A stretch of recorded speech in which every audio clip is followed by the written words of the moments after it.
back to the balance point, and hopefully, we have our live audience joining us from LinkedIn and OGGN YouTube channel.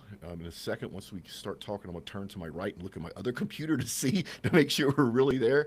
But if you've never checked us out before, this is a podcast on the Oil and Gas Global Network's network. And this podcast has four professionals on it, and we have serious discussions about serious issues.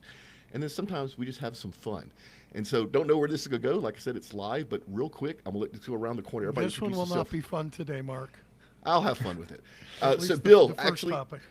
Bill, you're first. Introduce yourself real quick, and then Kirsten and Jeffrey, and then I'm going to check to make sure we're actually live. Sure. So Bill Davis, founder and CEO of beachnecessities.com, an e-commerce site selling beach gear. So focused on sustainable, um, given the ocean, condition of the ocean and our waterways. And An I'm Go, Kirsten. anti-Trumper. Russell. Very anti-Trump. I'm Kirsten Russell. I'm a chemical engineer, and I have my own consulting business that focuses on environmental performance. I'm Jeffrey Thine.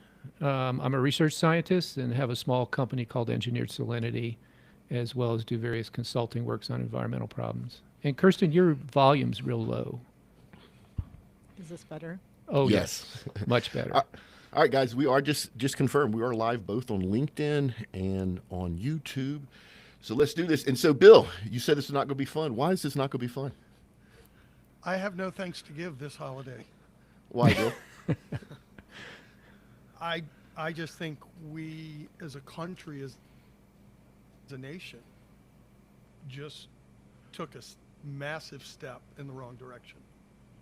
I do Yeah, not and- think Trump has any leadership qualities. I think he's more dangerous than people give him credit for. So I mean, just an article I was reading before this, the tariffs on Mexico and Canada, 25%, 35% on China. Mexico's already coming back and saying, you want to lose 400,000 U.S. jobs? Follow through on those tariffs. This is where we're going. This is a trade war. He's stoking a fire that doesn't need to be stoked. And audience, if you haven't figured it out yet, this first subject we're going to cover is the recent election of Donald Trump and his administration, and how is it affecting both the energy industry and the environmental issues that we deal with on this planet. So, Bill, not to get into the nitty gritty with trade wars and everything, because I honestly don't know much of anything, and nothing's been done yet. But I suspect that if a trade war would break out between Mexico and the U.S., I'm pretty sure we would win. Don't think it'd be that hard. I think the stare down. It's not a win-lose. It's It's a lose-lose. What happens to NAFTA? Exactly. Like we have a We've moved treaty. so I much don't. industry down How there. can you undo a treaty like that? Well, Kirsten, that's the first thought I think most people have. And there's always room in the treaty for renegotiating things like this. But the other side of it is, one avenue, if the Mexicans, for instance, didn't care for their proposals to raise tariffs, would be to sue under NAFTA. So this whole thing, as usual, Trump talks a lot. I think if we look at his first term as a metric, he doesn't do much except talk. He talks a bunch, and he's offensive as heck. But effective. I can't think of anything. I tried, the other day to think. First of all, I was very surprised by the outcome. Okay, I'll say that. And he won by, I think he got like 50% of the vote, just maybe. So it was like a percentage tip, from Biden and Trump versus Harris and Trump. So I was surprised, but when I thought back, what did he accomplish in those 4 years? I couldn't think of anything positive. And so I don't really have any. He didn't do much. I mean, if you actually think about what did he do, he didn't do much.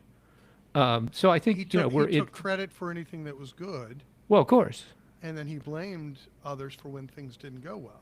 But what did he do? What did he accomplish? I really couldn't come up with many things that he accomplished. He You know, did that little tax reform thing that helped wealthy people. yes, that for Okay. if you were a billionaire, you were Yeah. yeah. But there were so few of us that he helped. You know, I was And kind also of he like, had tax So- reform that helped landlords, you know. yeah. So it As if wasn't there aren't anything. enough tax breaks for landlords already. And I want to point out that he didn't actually do that. The Republican Congress did those things, and he, you know, was top cover, if you will. So Yeah, I was to give actually- him- oh, Go ahead. I just want to give him credit for one thing. Oh, good. I know, and this is, but let's be fair. In the Middle East, he pushed ahead some Middle East peace agreements Yeah, with yeah. several different countries. I don't remember the whole thing, but he actually, he nominated himself for a Nobel Prize because of the work he did. Like no one else. He didn't think to go, hey, Mike Pence, would you nominate me? He Yeah. actually went and did it himself. But Yeah, well. he actually did do some good work in the Middle East in terms of, I think, calming some of the tensions over there. Well, he laid the groundwork for the Saudis were very close to an acknowledgement of Israel's right to exist and you know normalize relationships, which is really what set, you know, some people have said that's what set off the war, the October event, was they were getting really close. And yeah, you're right, Bill. He can take some credit for initiating that process toward that normalization, and then you know when it got too close, boom. I want to kind of bring this back though to how do y'all what do y'all think is going to happen to the energy industry? Now, let me put this in a box. What do you think is going to happen in the next year once he starts his term? And when I say energy, I mean everything: hydrocarbons, renewables, everything. What do y'all think? I don't think anything's going to change that much. Like, the trouble is that other countries will change, and the United States will stay more the same. It'll follow the track we're following now. So we'll get further behind. But behind we're- what, we're- Kirsten? Behind on technology. I mean, we're not the leader in renewable energy, Renewables. and now Yeah. we'll be even further behind. Yeah, We'll I see don't more think of that to China. Yeah, not just renewable, but also geothermal, nuclear. I'm actually worried about my beloved oil and gas industry. Two things I think may happen in the next year. The first Drill, one baby, is, drill. yeah, well, so this is a business. This isn't something that the industry does for fun. And like any other business, it has to be profitable. So two things I'm worried about is I'm afraid he's going to put tariffs on China, which is going to further slow down their economy. The China economy is what fuels the growth in energy needs: hydrocarbons, nuclear, renewables, everything else. And I think it's going to slow everything down. And then you'll have to remember, Bill, actually, I think, Bill, this is how you and I first met on LinkedIn, having a discussion about big oil. In the U.S., there's really no such thing as big oil. Exxon and Chevron and BP produce 15% of the hydrocarbons. The other 85% that are produced by thousands of independent operators. Somebody's grandfather started a company, 100 years ago. It's a 10-man shop. And so because of that, there's no single on-off switch like there is in OPEC or in Russia and China, where the government can say produce more or produce less to control prices. And so I think there's a lot of independent operators in the U.S. that once the restrictions from permitting get removed or lowered, once the ability to drill in federal lands gets easier, once the teeth gets pulled from the EPA, I think you're going to see a lot of production. And my true fear is it's going to tank the price of oil, which then lowers the price at the pump in the consumer goods. Then the public loves it because everything gets dirt cheap, but it's not good for my industry. And so I'm really worried that this is not going to be a good thing in the next 12 months for the oil and gas space. And I also would not want to be in the renewable space right now in the U.S. for the next 12 months. So that's probably my biggest fear, is the fact that it's actually going to hurt the energy industry as a whole. What's the price of gas for each one of you for a gallon? I'm paying $3.20 a gallon for Tier 1 premium. Okay, Yeah. so premium, 321 Texas. Yeah. Houston. About the same in Wyoming. Okay, Yeah, and I'm you're paying doing more premium. like, I would say 460, something like that for regular. Well, that's your Yeah. taxes, you know. But you have New beautiful beaches. Hampshire, I just It's also that regular. we have reformulated gasoline. Go So, ahead, you Bill. know, I How saw a much thing for the you? other day that 250 Oh, 250. Wow. Wait, for regular, right? for regular. Okay. Premium That would still puts your be- premium price below $3, right? Yeah, I think it $2.99 will. Yeah, I probably. think it'd probably be like 310, 309, Okay. 319, Yeah, something I like was into that. Mexico a couple of times this year, and one time I actually got to fill up on gas that was less than $2 a gallon. Whoa. And this time I saw some gas that was that cheap, but I wasn't in a position to fill up. Well, I'll take your question, Mark, which is what do I think in a box, in the box of what next year? I think he'll make some flashy, useless moves when he gets in. I do think he will throttle back on the EPA's authority to regulate greenhouse gases. I don't think that will significantly change anything in a year in terms of emissions or anything like that. I think he will potentially try and cut the renewable energy credits that consumers get when we buy a car or put panels in or that kind of thing. I don't know that he can because, again, a president for things like that has to go through Congress. And it's tax Yeah, code. but he's yeah. got Republican Yeah. Senate and Republican House. well, yeah, Bill, I but think he's got a but bunch of rubber stampers. well, I think he has some, but I think the thing that I count on is human nature. Human nature is those boys. No politician leaves office less wealthy than they came in. Even Trump lost money being president, which is hard to believe. So those guys make money by cutting deals, and rubber stamping doesn't get you anything. So I think there's enough Republicans in both the House and the Senate that are going to go, sure, we'll vote for that. Just tell me how I'm getting paid. And once you go, that conversation starts, everything slows down. So I'm with you, Mark. I think the interesting context to the price, however, is since Obama, the production of oil has gone up steadily through every single presidency, Republican or Democrat. Fracking. Yeah.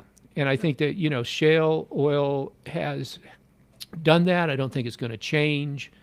I am like you, a little worried that the price goes down because when you get to 40, shale doesn't work. Right. And you're in trouble. But the price of oil, though, is kind of a global thing more than a U.S. thing. So I'm not sure that the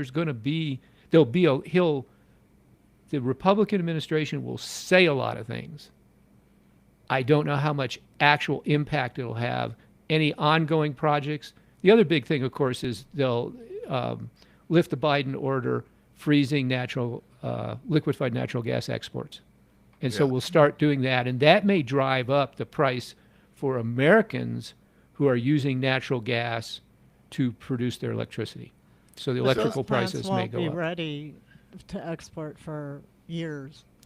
No, we already have export capacity, and we Yeah. have more on the line. The biggest thing actually is But- the other countries building the import capacity to offload the LNG. That the world hasn't caught up with that yet, but it's Because coming. we're shipping out of Louisiana, right? That's the bulk. The Where bulk. most of the Yeah, But LNG I think gasoline. Kirsten's right. Yeah. In the next year, I don't But see it's like, yeah, I much. don't even think like he's going to lift there's a moratorium on building new liquefaction plants, Right. right? It takes Right. forever. I mean, it's a really long process. It's Yeah. like a really slow build. So that's not going to impact our prices in the short term. I did see a thing that said that oil would be, what they call well supplied in 2025, and part of the Yeah. reason was because, China is having a little bit of a depressed economy right now, and that was one of the reasons they gave. And then, China doesn't just have the U.S. for a trading partner, which sets it apart from Mexico and Canada. But if we were to have tariffs and import less goods from China, it'll be further depressed, Well, it's probably a little bit more than that. I'm also thinking that the hostilities between Russia and Ukraine may cease. Now, what that looks like, I'm not sure yet, but that means a lot of that black market Russian oil, which is not supposed to be on the market, may legally come on the market. And then if we end up ceasing hostilities around the Red Sea, that's going to allow more super tankers to travel that route that right now they're not, which then lowers the price of the crude. So what did you call it, Chris? It's a perfect word. It wasn't oversupply. It was well supplied. well supplied. I'm worried the world will be well supplied Yeah, and it's take well the price. supplied. Yeah, and then like I said, the consumers will just love it. I am a little bit worried about things like executive power. I think both sides have misused that, and I know that Trump has already said about a dozen things that I remembered that he's going to use executive power to change. And at some point, we as a country need to go back and fix that. And it's one of those overreaches which his personality is just a perfect fit for, and I'm just afraid he's going to abuse that even more. Um, Bill, though, Question for you, Mark. You said you saw an end to the Russia-Ukraine war. Why do you think that is? Why do you think that we're going to throw our ally Ukraine under the bus? I mean, that's everything that I'm looking at. There's a bromance between Trump and Putin, and that to me. So if we go a There's little something, Bill. There is something Yeah. between them. I've heard a couple different ideas. if His we go businesses back, have been financed by the Russian mob since the 90s. They own him. They own him. And we just elected this guy president. I don't that know if to he me could is- own him. His personality's too strong for that. That's an embarrassment. But Well, I do think one of the but- worst impacts of him getting elected could be Russia getting Ukraine. Well, They'll just if start I to back build up, back the country. USSR, starting to empire build Yeah. again. well, if I back up far enough, at some point a few years ago, I was really hoping that we would be buddies with Russia, and it would counteract OPEC's control over the global oil supply. Things have changed a lot. Even Putin, who I sometimes respect as a military leader, lately I disrespect a lot because this is anti-humanitarian. Something's changed in him in the last 5 or 6 years, right? And do I think the Ukraine and Russia war will end with one being a winner and one being a loser? I don't know, Bill. I can see a ceasefire where both sides say they claim Both sides they claim won. victory. Yep. I can see Ukraine giving up some territory that, quite frankly, is hard for them to hold on to because it's Russian inhabitants, culturally wise. The interesting thing to me is Ukraine saying they're going to quit allowing the transport of natural gas through Ukraine. You may not know this, but during this entire war, Ukraine could have easily cut off the transport of natural gas and really handicapped Russia financially, but they didn't do it because they're also making money from transporting. So even though they were bitter enemies and bitter fighting, they both agreed to keep transporting natural gas to Europe. But during this time, a lot of Europe has started the building of infrastructure to be able to pull LNG from other parts of the world, the Middle East, the U.S., China. And so if that infrastructure gets built out, I don't think Russia can ever regain that chokehold it has on Europe as far as energy. That puts Russia in a different place, Bill. I don't see the Soviet Union coming back. They don't have the finances to make that work. I also am a little bit worried about Putin, not worried as in I'm trying to protect him, a little bit worried about his future. Have you noticed all the number of people that were very highly ranked in that organization, especially if it touched oil, that mysteriously fell out of a third-floor hospital? There's like a dozen Yeah, in a the row. oligarchs. The oligarchs Yeah. are all. Yeah. Yeah. And I don't know Russian culture well. I know a little bit about it, especially in the oil and gas space. If he pisses enough people off by causing them to lose money, He'll fall he's out gonna- the window. he'll fall out the window too. Yeah. Or the plane will explode, or, you Yeah, know. so- He's done a pretty good job of surviving to this day. I think he's got Well, a pretty Bill, iron but grip. because the deal in Russia that Vladimir Putin had was, I won't interfere much in domestic affairs, that is, oligarchs making a lot of money, and I'll keep the international affairs in order. That's where I'm going to focus. And he did until thought he was going to gobble up Ukraine in a Right. day. And what has he done? He's expended the best part of the Russian army for no gain. Oh, they have yeah, nothing left. they've either lost a side. tremendous number of Oh, soldiers. oh, yeah. And he's given Why they're bringing in NATO. North Korea. Yeah, yeah. Can you imagine having to He's recruit strengthening North Korean soldiers to Yeah. fight for you because you're so feeble? I mean, holy crap! That's sorry. It's just No, it's really fine. amazing that. You can say. Thank you. No, I'm amazed when I read that, and I thought, God, you're desperate. Now, that mark I think is a mark of his desperation. And I think it's a mark of how dangerous his life is becoming. Because if he, as you say, he pisses off enough, and these oligarchs aren't stupid. They know they didn't fall out of windows, Right. you know, and so they got the smart ones message. are overseas. They've Well, yeah. moved Premier League soccer teams, and Right. they've moved a lot of their assets out of Russia. And, at some point, they'll get rid of him. And I just, think that I'm a pragmatic person. It's just like the congressional stuff. He doesn't get a rubber stamp because these people get to have power. I mean, why did Matt Gaetz withdraw and not 'Cause he go had- back to Why Congress? did he ever? Why did he ever get? Because if he went back to Congress, those ethics charges would have been brought up. No. He got out yeah, because yeah. he's got a better deal. That's my take. He figured a way to does, make more but money, right? And I agree with that, but that's, I think, Trump helping him, realizing that, ooh, I kind of put him in an untenable situation. We'll find a way to. I don't think Donald Trump cares about anybody but himself. I think Which, he by the takes way, care of al- his loyalists. He does by take the way- care of the people who kiss his By the way, Maybe. audiences, the Balance Point is an explicit show when you listen to it as a podcast. Now that we're on LinkedIn and YouTube, we have to be a little bit careful here because those are not rated for explicit. So, but if you sign up and subscribe to the show and listen to it, you can listen to all the fireworks behind the scenes. The other thing is, if you're listening to us on LinkedIn or YouTube, you can chat with us right now. It may take me a second to get to you because, quite frankly, I'm not used to doing this. But if you're on LinkedIn and YouTube, you have a question for us, fire away, and we'll get to it and answer it. Bill, I want to come back to you.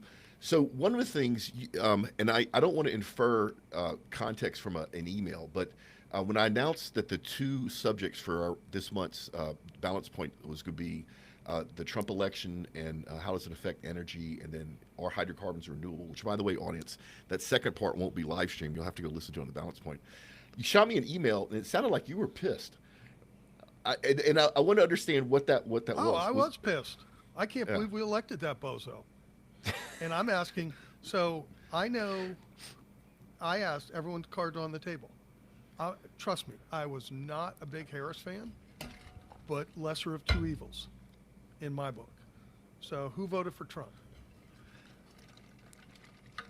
Well, Bill, I did. Crickets. there we go. Okay. No, I did. I'll tell you that I don't discuss who I voted for with anybody. So Yeah. And again, And you know, I'm go just ahead, going Bill. to say, Kirsten and I have kids. We're looking forward to the climate ramifications. He's going to try and withdraw us from the Paris Agreement. He tried Thank to do it in his God. first term. He did it before. Nope. Yeah. yeah, Well, he no, had to I wait 3 fully years. expect He had to wait 3 years. he will, and he should. absolutely. he Why? should. Why do you don't Because think CO2 is global- not why we're getting warmer, Bill. That's We just have this- CO2, it has okay, CO2. the entire radiative. Kirsten, methane, let's nitrous remember that. oxide. Yes, let's remember. Kirsten asked this question in an earlier podcast, and she said, "Do you believe in radiative warming?" to me, and I said, "Yeah, I believe in radiative warming, but the effect is greatly overstated." And I'll tell you why I say that. Just very simply because I know the audience doesn't want to listen to a bunch of science crap. Ooh, see there, I did it again, Mark. I'm It's going to okay. be terrible I on think this. I Wait. think crap's okay. Okay. Yeah, you're not Yeah. dropping F-bombs, Yeah, you're right. Not yet. So which I was planning the on. original guy who put this whole idea together was Arrhenius. 1896, he did his paper, Properties of CO2, estimated the heat, the warming from CO2. Now, since then, there have been a number of other papers, and there's been a bunch of estimates of how much CO2 will contribute to warming. He calculated that right now, we should have warmed 3 to 4 degrees Celsius. We haven't. Now, you could say, well, his instrumentation wasn't great, his calculation wasn't perfect, but that calculation is what's used in all the climate models. So No. we don't see the warming that we should from CO2. No, that's not right, Jeff. Yeah, that is right, So what Kirsten. Arrhenius calculated was how much CO2 would have to be removed from the atmosphere to trigger another ice age. No, That's he what calculated Table 7, 1896, the reference. Table 7 is the table where he calculated the warming. And we have reached 1.5 times warming from where we were when he, in 1896. And we have warmed over that time period maybe 1 degree C. So he was off by a factor of almost 4. We're at 1.5. That's Yeah, already out the door. 1.5. Well, Bill, 1.5 from the data that I actually download Jeffrey, is do you from really believe that 1690. Arrhenius's calculation is the one they're using 17. now? Yes. 1700, In fact, they No. are. They're using Yeah, they're industrial using average. the same thing he saw, which was a logarithmic decay in the amount of warming that you get. The question has always been, what's the pre-exponential factor for the sciencey types? And it's 5.35 in all the models. That's what you get from his calculations. And here we are. We haven't warmed What nearly do you mean that that's much. the exponential factor? So That's the there's pre-exponential factor. But you're also And what does that you're mean though? isolating CO2. Does that mean that if you double CO2, you go 5 No, degrees? no, higher? it doesn't mean that What at does all. it mean? It's a fit to the idea of his experiment. So you want to fit an equation to this experiment. You want to linearize it. That's what you do. Hey And- guys, Yeah. looks like we're not on LinkedIn anymore, so I don't know what went on. I don't know if the fact that Jeffrey said crap and LinkedIn pushed a button, or if we have a technical issue. But now we're still on Sorry, YouTube. Anyway, guys. no, it's That's fine. okay. We'll figure it out Mark, later. LinkedIn's just a bunch of sensors anyways. I thought Yeah. that it, I thought that it was only going to be for 15 minutes anyway, so maybe it just cut us off after a certain Yeah, it time could frame. be. We'll figure it out later. Let's keep going. This is too good. So anyway, I think he should pull us out because and here's where I am. So COP29 was last week. Yep. And we all kind of probably followed it a little bit. So what did COP29 produce? COP29 produced the developing nations extorting money from the developed nations to the tune of 300 billion, and they complained about 300 billion. That was not enough. They Yeah, wanted a trillion. A trillion wanted was a trillion. promised. A trillion was committed. But no, a trillion was Committed. committed but not promised because you can't get the money from anybody. But that's And it was all put a about big number out there, and loans. then you come in a third of that. People are going to be frustrated. Well, because they If I don't offered you understand. $20, But and for then what? I gave you $5. But Bill, like, for what? where's my They- other they're 15? claiming climate damage. They're Yeah. claiming that the CO2 caused damage to their country, Okay, so Jeffrey, let's and there's no evidence CO2, of that. methane, and nitrous oxide. There are 3 greenhouse gases. Yes, we're dealing nitrous with. oxide and methane CFCs not. are very, very, very much lower, Bill. They contribute talk about almost the nothing. largest- No, I think let's talk methane about the is largest responsible greenhouse for like gas. 30%. Methane is like It's water vapor, way more guys. potent Y'all know than this. CO2. Yeah, Shorter- water shorter vapor timeframe. is Well, I get it. And But let's water talk vapor about. doesn't cause. Yeah, it doesn't heating. control It it. doesn't cause warming. well, Okay, wait a let's minute. settle If this. CO2 Wait. does Well, and that's- water vapor has the same properties, Let's- how can it not be the same thing? Because Let's water actually- vapor is removed from the atmosphere very easily, And it's right? the Like water we've cycle. all experienced 70% of the Earth's surface is the Yeah. ocean. Yeah. That makes no sense. Let's talk Vince, through this from none. a It physics does point make of view. sense. No, let's talk through it. A photon comes from the sun. It has no heat. It has energy. It enters our atmosphere. It hits different gases, and different gases absorb that energy at different rates. And when that energy is absorbed, that's when the heat is generated, right? We all It's agree the on other that? way around. So it comes in as light. It goes right through all these gases that are greenhouse gases, except for water, absorbs a tiny bit. And then it hits 70%. the earth, and heat radiates up from the earth, and it's the heat radiating up from the earth that greenhouse gases can absorb. So I'm gonna disagree with that, but let's follow that line of thought. So this infrared radiation, which is energy, right? Which is a different Correct. color if we looked at it from a human sight point of view, or a different frequency if we looked at it from a radio point of view. It's just a different color. Goes up, bounces off the earth, hits different molecules in the atmosphere. Different molecules absorb that energy at different rates, right? So the CO2 molecule absorbs more or less than the methane, which absorbs more or less than the water vapor. When those molecules are heated up, where does that energy go? It's readmitted. It's re-emitted. Yeah. Okay, is it re-emitted in- from the water vapor? It's readmitted from Yeah. all of them in picoseconds. So this It's is an readmitted from all. instantaneous. 360-degree circle. Yep. Yep. But see, the amount of water in the atmosphere is controlled by temperature. So That has nothing to do it's with not whether like it radiates. it's not like the amount of CO2 in the atmosphere has nothing to do So, with temperature.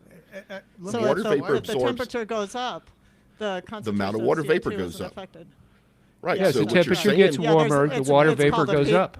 we It's increase called a water. feedback effect. yeah. So the more the Earth heats up, the more water vapors causing the greenhouse effect to cause the Earth to heat up more, not Yeah. connected to CO2.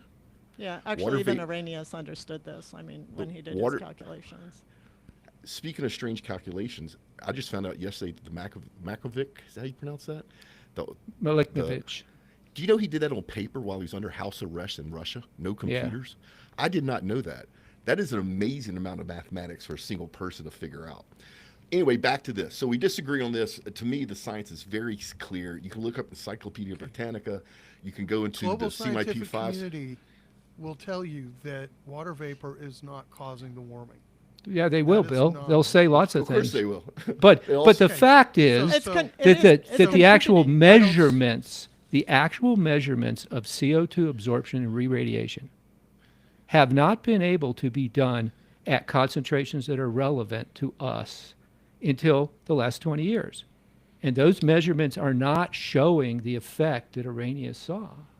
And I wanna back- was able to It's measure not the true at impact all. of So CO2 we in have 1850. satellites now that can measure the spectra leaving the Earth, and the CO2 footprint is exactly there. No, exactly the way Kirsten, it's expected it's to a be. different thing. We're talking No, about that's two not different things. That's no, the spectra leaving the Earth. excuse me. So- The satellites are not measuring at the precision that is Oh, required they are. to say, they can. And oh they've no. been measuring for long enough now that you can see this Okay, trend then in how the do you spectra that's explain? occurring How do you explain? exactly as the science How do you expects. explain benchtop experiments that are now able to recreate the atmospheric CO2 content that we see, which is a couple hundred ppm in nitrogen oxygen mixtures, and measure that absorption precisely? And what do they see? They say, oh gosh, it's not nearly like it was supposed to be so a big do deal. you think it's saturated? Is that the deal? I don't think anything. I'm saying the actual You data can't- say in it a- doesn't in happen. a lab, you can't actually recreate what's happening. in course the you can. atmosphere. There's course you no can. lid on the atmosphere. So what happens is, Oh, please. you know, Come there on, isn't Kirsten. a lid, so it's not Come holding on. it in. So Come- there's come- nothing. Kirsten, come on. There's nothing to make The whole the activity concentration occurs at the edge of within the atmosphere. troposphere.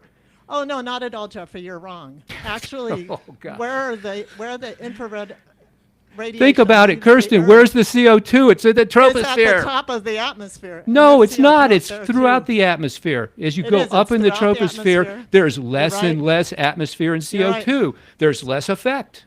Yeah, but The still, effect a has to CO2 be down effect low. Doesn't Hey, stop. Oh, it doesn't I'll- have to be down low. That's incorrect. Okay, I want to bring us back to Bill's question about Yes. climate change and the Paris Agreement. yeah, and all that. So they're talking about the negative effects of climate change to these poorer countries. I'm sorry, and that the wealthier countries should have some type of payment system to make up for that. So what Yeah, are the because negative? We're the ones who. We're the So ones who let's driven talk. it. Let's talk through the negative effects. What are the negative effects? Longer If growing you're- seasons. What's it? How do you call it? Mauritius? They're going to lose their island archipelago. No, they're not. Mauritius. Yeah, all those. There's no islands are- evidence of They're that. disappearing. There That absolutely there, is. there's the actual measurements show that many of the atolls are growing. Yep. Sea level is actually dropping in No. Alaska, Finland, Sweden. And the reason it's dropping is we just came out of a recent ice age, and it's the weight of the glacial sheets that's came off. We're Okay, still so in the our mini ice age. ice age was regional, not global. Not mini ice age. I'm talking about the major. This is called an interglacial period because we just came out of a major ice age. We've had 10 of them happen. Nothing's ever changed that rhythm, other than the fact they're getting closer and closer and faster. But I want to go back I want to go back to the negative side effects. CO2, methane, and nitrous oxide. Not are denying driving anything. I climate. want to go back to the original part about Well, the we're negative not saying effects. yes or of- no. Yes or no. What's Well, your I'm question? saying no. Just so Right. we're all clear, no. No. There's- So I see Jeffrey, no- my advice to you: go talk to the people at NCAR. I think they're in Laramie. They run the weather supercomputer. No. You should go have a conversation with those I, folks. Bill, I talk know- to people who are better than computer techs about this, and They're everybody more says than this. just computer techs.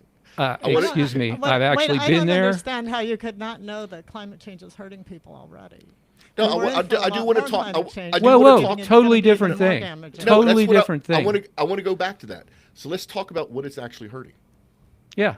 What it's well, there's a lot. The So fisheries. catastrophic events are happening more often and they're more severe, and so it's disrupting. But they're food- not, food and the supplies. IPCC says they're not. More people are dying of malaria No, because no. mosquitoes are able to, malaria Let's- mosquitoes let's- have a let's temperature talk- regime let's they talk like, about and the- they've been There are able to more spread extreme to weather higher events, Aline. elevations and further Let's south. let's talk about malaria and smallpox and tuberculosis, measles, mumps, rubella, polio, tetanus, elephantitis.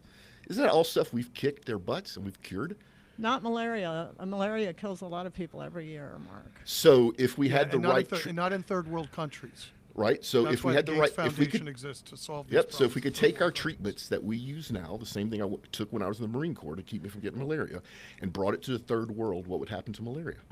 I think what the treatments they have now for malaria are like, they make you less likely to get it, but they don't make you not going to get it. And there's also resistant malaria. Yeah, and there's resistant everything, right? Amoebas, bacteria, protozoans, viruses, blah blah blah. The whole point I'm making is, as we went through time, let's take a slice of time for the last 300 years. Has human life gotten better as the Earth has warmed up? How Do could we grow more you- crops? Do we feed more people? Have we Is prevented it more getting better disease? now? Yes. Yeah. Over the last 300 years, all those things are true. Actually, at least in the U.S., I can't speak for other countries, our average lifespan has been declining for the last You few know years. why? Because we're so prosperous with the food that we're eating ourselves to death and we don't walk anywhere. But there's Literally, a bunch of our other own prosperous countries that are doing better than we are on that. So, But it's because they the exercise, Philippines got because they hit by walk. 4 cyclones in like 10 days this year. Which has never happened before, Kirsten? Is that what I you're don't telling believe us? So no, yeah. No, It in could be- fact, there is no data which shows a higher occurrence or increased intensity of storms. And you guys can go to But that's not NCAR. true, Jeffrey. You can say that, but it's not true. I'm not saying it. I'm In saying North- I'm inviting in North people. Carolina, before the hurricane came, they had record-breaking rain, So let's and talk then the about hurricane came. let's talk about the 1922 typhoon in Shantou, Philippines. 100,000 people died. Yep. The Kanto earthquake in Japan, 1923, 105,000 people died. How about the Great China Flood in 1930s? 400,000 people died. Now, are those numbers getting worse or getting better?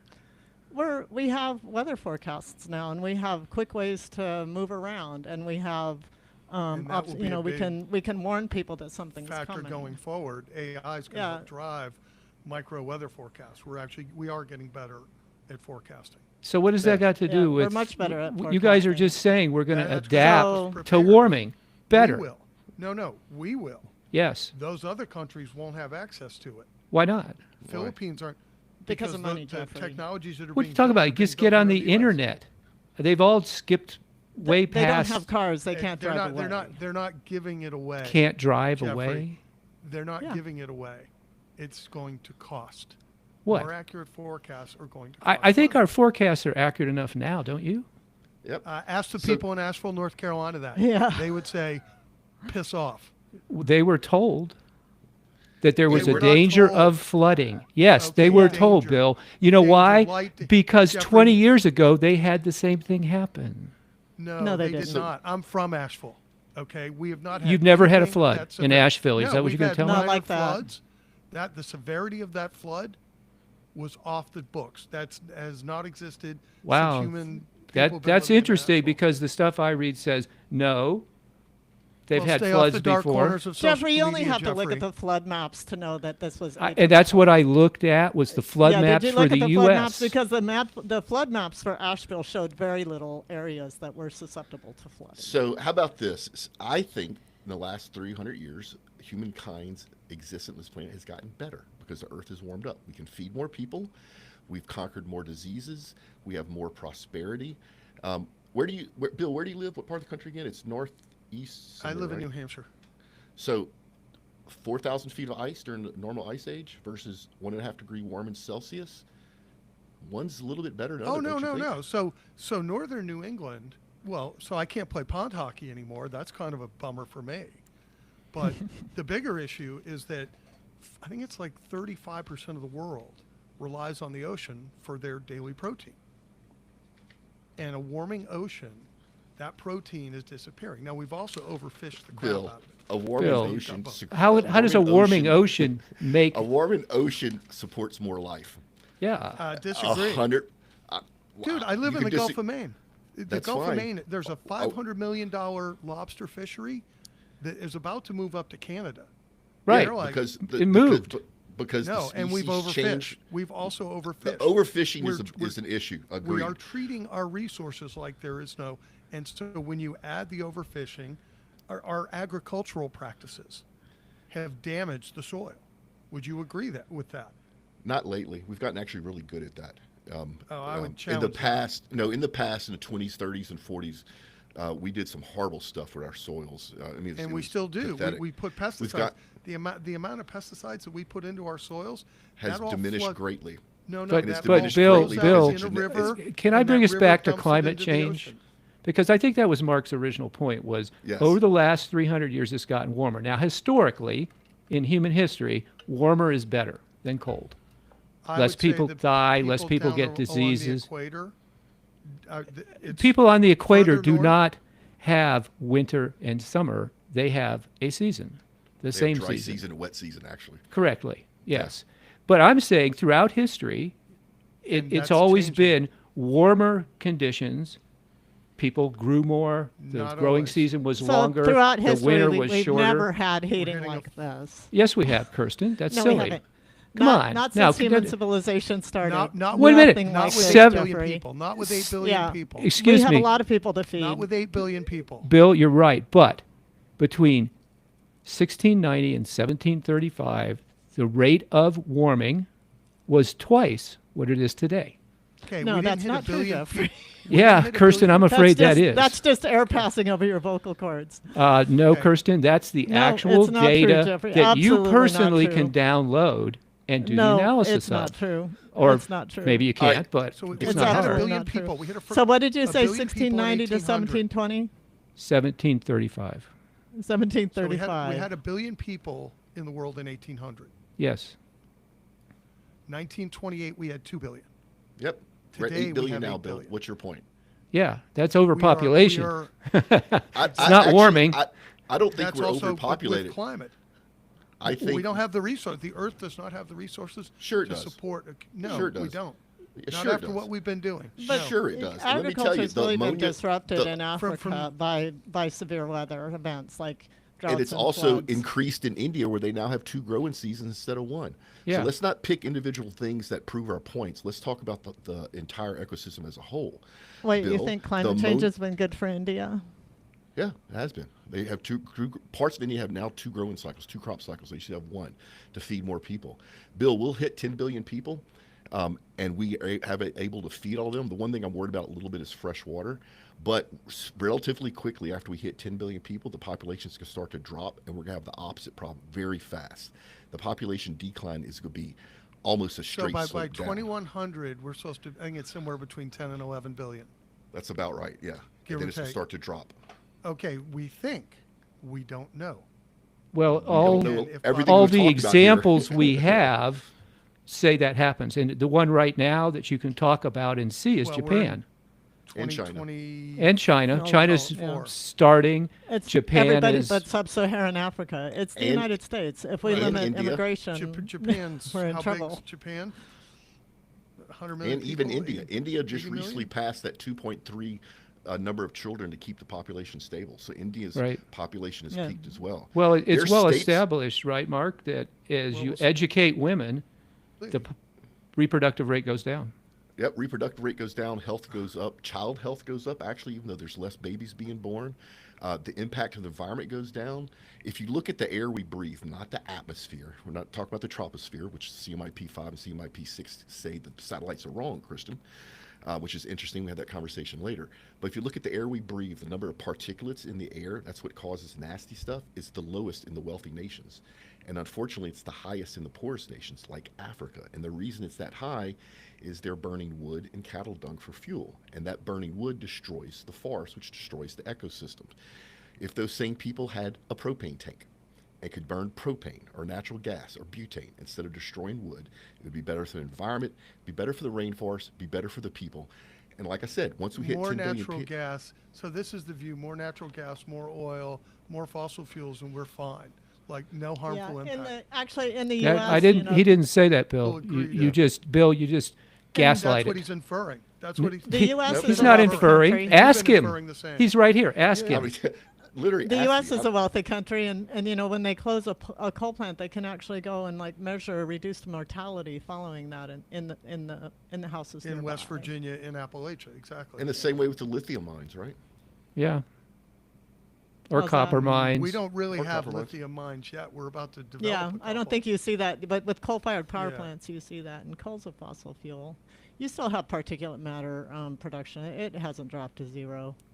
No, but it's About a dropped fifth of the dramatically. people who die prematurely in the world die because of PM That's 2.5 and three. outdoor Yep. air from fossil fuel. Yep. From particulates. From From particulates. fossil fuel, particulate matter from fossil fuel, exactly. Well, there's A fifth lots of the places early you get mortality in the particulate world. matter, Kirsten. You Kirsten, can't Exactly. just This is boom. only Tobacco, fossil too. fuel Let's particulate add matter. tobacco in. So, Kirsten, Yeah. when you do your post on LinkedIn, because you do the best research out of all four of us, I'll 100% give you credit. I'd like you to point that out, the difference between the particulates in the lower atmosphere between fossil fuels and burning wood. Because if you're I- burning wood in Africa, you're putting particulates in the air. Versus how many particulates do you put if you burn natural gas? That would be a good thing to know.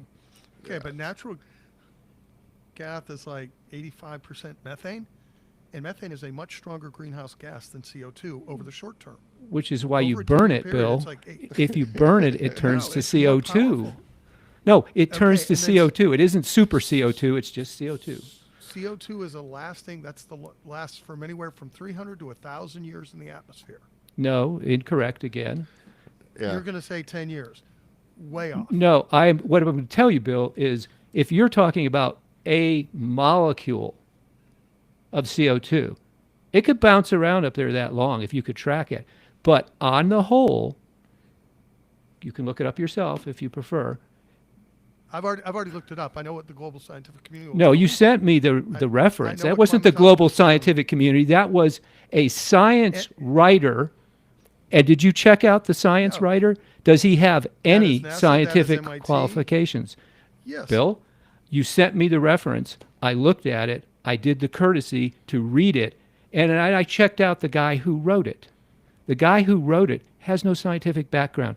He's a writer, a professional writer for. But Jeffrey, if you who did took read it about organization. you from a probably guy learned this in at the high Jet school. Propulsion Laboratory, NASA's Jet Propulsion Laboratory. When so you're Bill- saying the plant- guy, Bill, guy it's can't what write it a quote says. down? The guy who Jeffrey- wrote it isn't a scientist. Jeffrey, by your the way- 5-year number. Which the guy who gave the number to him is the scientist. Gee, Jeffrey, Yes. you Jeff, have that- your that your is freaking 5-year nuts. idea for carbon dioxide. It's not an idea. It's a residence time. It's a Kirsten. thought in your head. Okay, No, so it's that's a the residence calculated time. residence time So Jeffrey, by people I who think do like this. you, What Jeffrey, floats let me around. talk. Like you, Bill, same thing. Let me talk. Yep. If you remember from like your high school science classes, when a plant takes up carbon dioxide, do you think it's permanently sequestered forever? Nope, it has to be recycled. Gee, Kirsten, I just wrote a chapter So on what carbon happens- cycling. The answer is Oh, you did? no. Yeah. So the answer is no. So what? It takes like 1,000 years to permanently remove a carbon. It doesn't dioxide ever get bubble. permanently removed. Oh, absolutely, they do get permanently removed. No, they don't. Yes, they do. Uh, We do. Are we Of talking course they about? Are we do. talking about carbon or carbon dioxide, guys? Yeah. Carbon We're ta- dioxide. well, I'm talking about carbon. Yeah. Carbon is dioxide not has permanent. permanent And removal carbon mechanisms. dioxide is one type, a species or type of carbon. It's the most So oxidized form of carbon. They The do most get reduced permanently would be removed from the atmosphere. Carbon dioxide does get permanently removed. no, from the it doesn't atmosphere. get the carbon of carbon It- dioxide does not get permanently removed. The From the carbon doesn't atmosphere get it does. removed. The carbon dioxide does, and then it gets Yeah. reformed. But the carbon's always recycled. We have this Not the same back to carbon. the atmosphere. There are permanent removal mechanisms, but they're slow. I'm sorry, Maybe. Kristen, I'm not following what you're talking about. Well, The that's an residence, issue to the learn residence about. time of carbon dioxide in the atmosphere is easy to calculate because it partitions between the biomass and the ocean. Once it gets in the ocean, it partitions further into biomass. So all that biomass falls down and makes rocks, and those rocks get subducted and come back up in volcanoes Yep. as Oh, CO2. no, not at all. Not at all. that's What not usually all happens thinking. is the plant rots and the CO2 goes right back out into Nope. the atmosphere. Well, or a plant gets That's eaten, why it's called the carbon cycle. producing meat, and that animal dies, and the CO2 goes back out into the atmosphere, or it poops, All and y'all that are right. CO2 goes right back out You're- into the atmosphere. you're right, Yeah. all the way around, right? Yep. Yeah, When those- but there when are those- there are permanent removal mechanisms. It's just not plants. What are not permanent permanent removal removal. mechanism are you Well, proposing? one permanent removal mechanism is, what Mark is alluding to with how, we're always creating fossil fuels. The fossil fuels where you're burning now were permanently removed. Or, that's carbon dioxide that was permanently They, removed from the they atmosphere. obviously aren't permanently removed. They're back. Well, we dug them up and we're burning them, so that's not a natural process. And so you believe But that they're- stuff they're- would have they are- stayed there forever? Yeah. Okay. Yeah, No, if we hadn't dug no, it up and burned it, it wouldn't have, no, it wouldn't have wound up No, back in the because there's atmosphere. natural seeps. There's actual. Well, there are some natural yeah. seeps, but that's pretty rare. That's nothing. It's not compared even to the But- natural process. seeps, Not- guys. So It's This not is even how ge- it works. But It's not you're even- Okay. saying that, so you're saying human activity burning of fossil fuels has no impact on the climate. That's what I'm hearing from Jeffrey and Mark. Yeah, I say I we cannot left it- find convincing data that supports the hypothesis of anthropogenic global warming. But you're And I convinced can't- that you're and I- convinced of things like CO2 has a residence time of 5 Well, years but, in the and Bill, atmosphere. to answer your question, I can't find It's any okay to live in proof. a make-believe world. It's okay to send links to stuff instead of understanding it yourself. right? Yeah. Which, by the way, the press Jeffrey, you read his links. Because I know where Bill's bias is, and because instead of actually talking about the research, he has to send the research somebody else did. I don't even open his links anymore. It's because I know what it is, right? And I love No, you. no. So you're not the scientist now, Jeffrey. You are to Yeah. some degree, but Some degree, Bill. trust- Could I could trust- we come back to that some degree? I've spent 50 Actually, years as a I- research scientist. I mean, I I think in get that. 50 I years get is that. enough to qualify. I get that. But you're Thank you. basically saying that the people that we pay, that we hire to tell our country what direction should we go, what's happening, you're basically saying we don't believe them, even though they are better qualified, more highly trained to give Bill. us direction on where this is going. Bill, we more were than that. talking It's about the thousands of story. scientists. Bill, you sent me a story about how long CO2 stays in the atmosphere. NASA I Jet read it. Propulsion Lab. Correct. You didn't like it because the writer didn't come up with the number. He had No. to get that number from the guy at NASA Jet No, Propulsion. that wasn't it at all. It doesn't fit. I just did a chapter on in a scientific text about carbon cycling. And I'll So take I the one from understood- NASA's Jet Propulsion Lab And over you, Jeffrey. I understood. Sorry, man. Don't mean to hurt your exactly. feelings. You feel like you can go out and find a reference that has some impetus that gives it credibility. I, unfortunately, as a scientist, have to actually go get the data and analyze it. Big difference. And Bill, I do Well, want to talk Jeffrey, about if that there's a little bit. residence time of 5 I years, also how have do you to run a explain the business. rise in CO2 over the last 150 years? Henry's in the law. atmosphere? Henry's law? Sorry, it's an actual Oh, kind of no, thing. you must Henry's the be guy kidding. down at the corner pub. Did you actually do No. the calculations, Kirsten? Because I just Are you serious? them. Henry's law? CO2 is Henry's partition. law dictates. So you think in the ocean? You're talking about the oceans because Henry's Shallow law is ocean. about Correct. Okay, shallow ocean. Correct. So the CO2 in Henry's law, for some reason, it's been pushing CO2 out into the atmosphere because of the driving force between the CO2. and the Actually, atmosphere and the Kirsten, ocean. that would be a very large simplification of what's actually happening. CO2 is Oh discharged. no, but Henry's law is and pretty simple. absorbed. Henry's law says that If you it know, gets there's a- warmer, it holds less CO2. Okay, guys. how it works. We've been on here for an hour. It's only supposed to go 30 minutes. And for some Yeah, reason, sorry. Well, no, it's okay. We're back on LinkedIn. I don't know what happened. I didn't push any buttons. So we should wind this down. And what I was going to do is end this conversation, and then privately we would record the next episode about are hydrocarbons renewable. But are y'all game to leave it like it is and keep going and live stream it? And we'll just chop up the live Well, stream. and might as push it out? well. Yeah. I think it's relevant. Are hydrocarbons renewable? I think that was a great question, Mark. I see that one on LinkedIn a lot. Okay, so let me wind this down. Bill, let me just wind this down, start the next one, so that when we publish this as a podcast, it will sound like we're coherent instead of a bunch of people raising their voices. So everybody that's joined us here, whether you're on the live stream or listening to the podcast, we appreciate you. Without the couple of dollars you spend a month, we wouldn't be able to afford to run this production. As you can tell, the amount of alcohol that needs to be consumed after we have these discussions has to be paid for by somebody. And so thank you, audience, for supporting the show. And if you're listening to this in live stream and you want to listen to more of this, Just go to your podcast player of choice, look for the balance point. We do charge a couple dollars a month. I think it's literally $2 or $2.99 a month to listen to this, and that money goes straight to keep the show up and running. Appreciate everybody that joined the show, both on the live stream, my peers, my panel, my experts. Even though we get a little heated, I love all of y'all to death, and I love these conversations. So remember, there are two sides to everything. Where do you see the balance? All right, now let's jump into our second one, although I have no problem if y'all want to pull stuff back from the first one. And since it was my turn to pick an audience, what we do is we go around the horn. Each host gets a chance to pick two subjects. We record 2 of these a month. That's why they only come out every other week, because we're all busy. And so it was my turn. Obviously, my first one I picked was what's happening with the Trump election and our energy and climate. The second one is, are hydrocarbons renewable? Oh, y'all can't be quiet now after hollering at each other. Great question, Mark. I hear this, and I get to ask this a lot on LinkedIn because I'm a geochemist, and so people say, hydrocarbons are renewable, aren't they? And the answer is yes, on a very, very long time scale. Exactly. So what we're extracting now isn't going to renew itself. There's one big caveat to that, which is shallow natural gas, which is sometimes produced by microbial activity. Yep. And in that case, like in California, in the San Joaquin Valley, you will see shallow gas fields regenerate on the order of 2 decades. I didn't know it was that fast. Because people have tapped in to the well, exhausted that field, and thought, oh, we're done. And somebody else bought it and came back and got to watch my language because we're on LinkedIn. Wow, there's more gas. And then Wait, are you talking about like around Santa Barbara? No, actually into the San Joaquin, so interior in the Great Valley. And those fields, the first thing you do when you're a geek, and somebody was a geek, they tested the stable isotopic composition of that gas, that methane.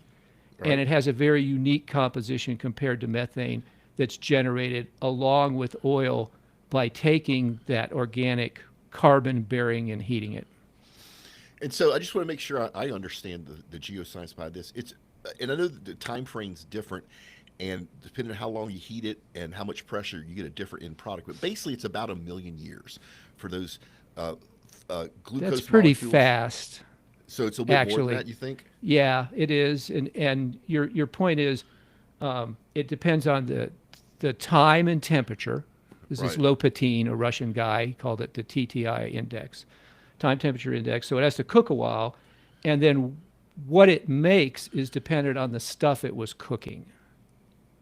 And so we see 3 different major groups of marine algae, for instance, would be a source, for all these organic. It's not dinosaurs. Dinosaurs, as Kirsten pointed out in our last thing, animal lying there on the surface gets eaten by other animals or decays, and the microbes give off CO2 and methane, depending on which microbes are doing it. So yeah, no, it's we're making methane in our landfills and Absolutely. animal waste operations. There's methane's being produced all over the place. Yep.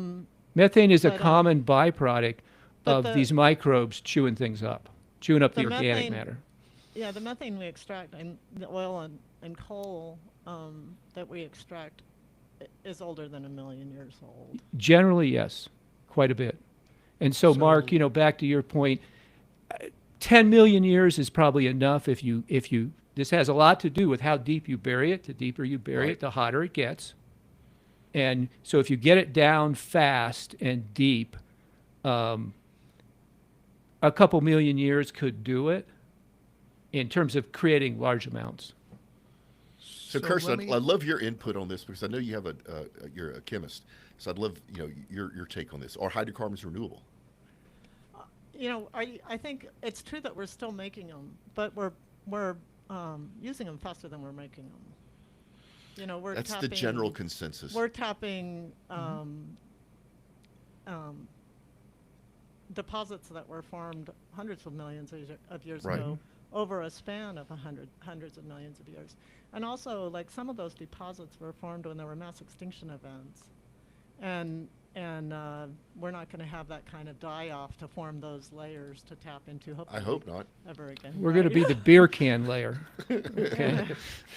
No, microplastic. you know what we're gonna be? We're gonna be the layer of staying 6 feet apart. When all that was going through during COVID, I was thinking, what are archaeologists could think?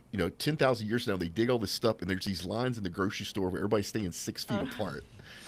So, Kristen, your take on it is because of the time frame. It's not renewable. I don't want to put Yeah, words in your mouth. it's not renewable because it's not being made at the levels that we use it now. But that's you not what know. renewable is. Renewable just actually, what do y'all think the definition of renewable is? To me, Ooh, it's yeah, wow. yeah. To me, is it self Perpetuating. rebuilding, self perpetuating, something like that. Like if it naturally recreates itself, to me, that's renewable. Yeah, I But- guess but it- Mark, it's a good point. I think there Does is it a time maintain frame to itself it. I at the mean, same level? yeah. That's renewable. But we agree we all agree we're consuming faster than we're not giving it 500,000 years. We're not giving it a million years. We don't have that time frame. No, we will So run out of. we are depleting the resource. I don't know if you guys saw the Landman show that's out with Billy I Bob did. Thornton. I watched yeah. it three Yeah, yeah. times. And he has this soliloquy, I guess you'd call it, and he says we will run out of hydrocarbons before we find a substitute. And I thought, he could be right. So hydrocarbons are a finite thing, and we're going through them like gangbusters.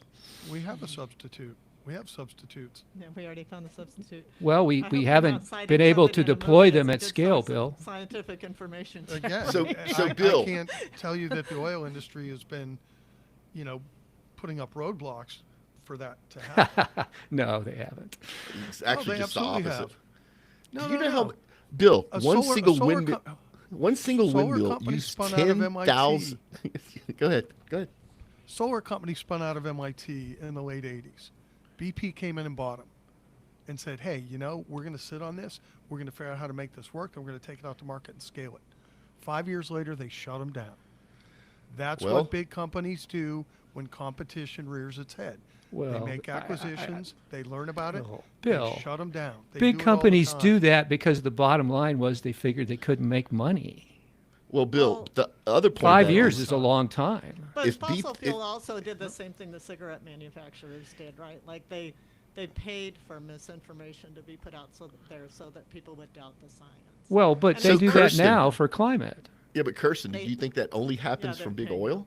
Yeah, come on. No, Every no, big cigarette industry. companies did the same thing. And when So Big besides Oil cigarette needed their companies- disinformation campaign, they actually went to the same organizations. Yeah, that oil the companies are cigarette just companies following the cigarette playbook. used. Yeah. So, they're guys, let me following ask y'all: along. is it only cigarette companies and big oil that does this type of nefarious I behavior? have no idea. I think they're the No, big I would say two. soda, Coca-Cola. Oh, that's Sugar, interesting. sugar people, Yeah, yeah. sugar.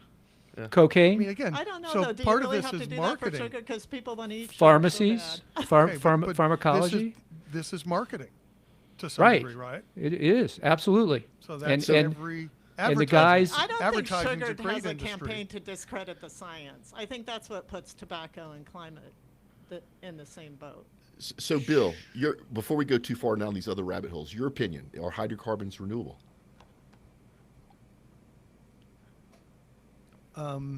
If we talked about self-perpetuating, meaning what we consume is then being replaced, no. Do I think hydrocarbons?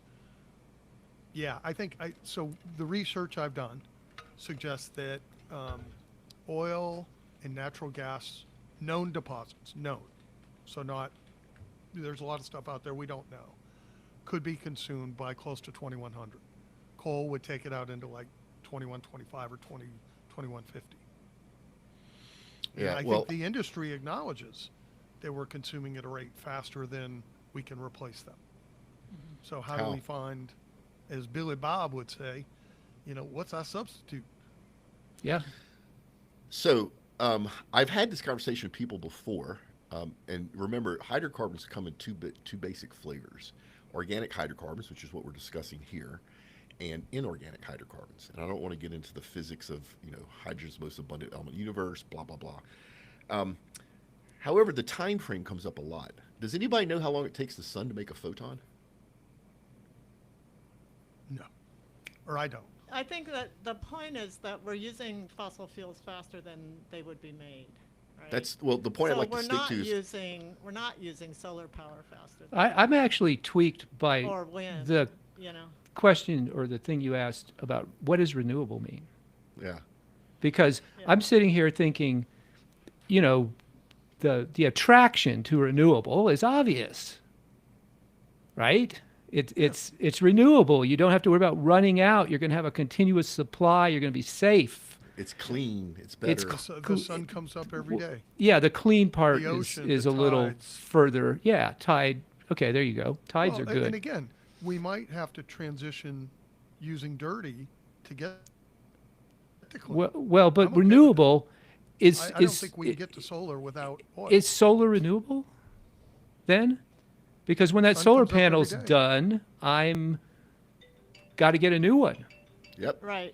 Yeah, Thank you. 25-year lifespan. There's no you can such break thing them as a back down, free you can lunch. recycle 'em. So yeah, Right. there's no such thing as a free lunch. So there's going to be environmental impacts from any energy source.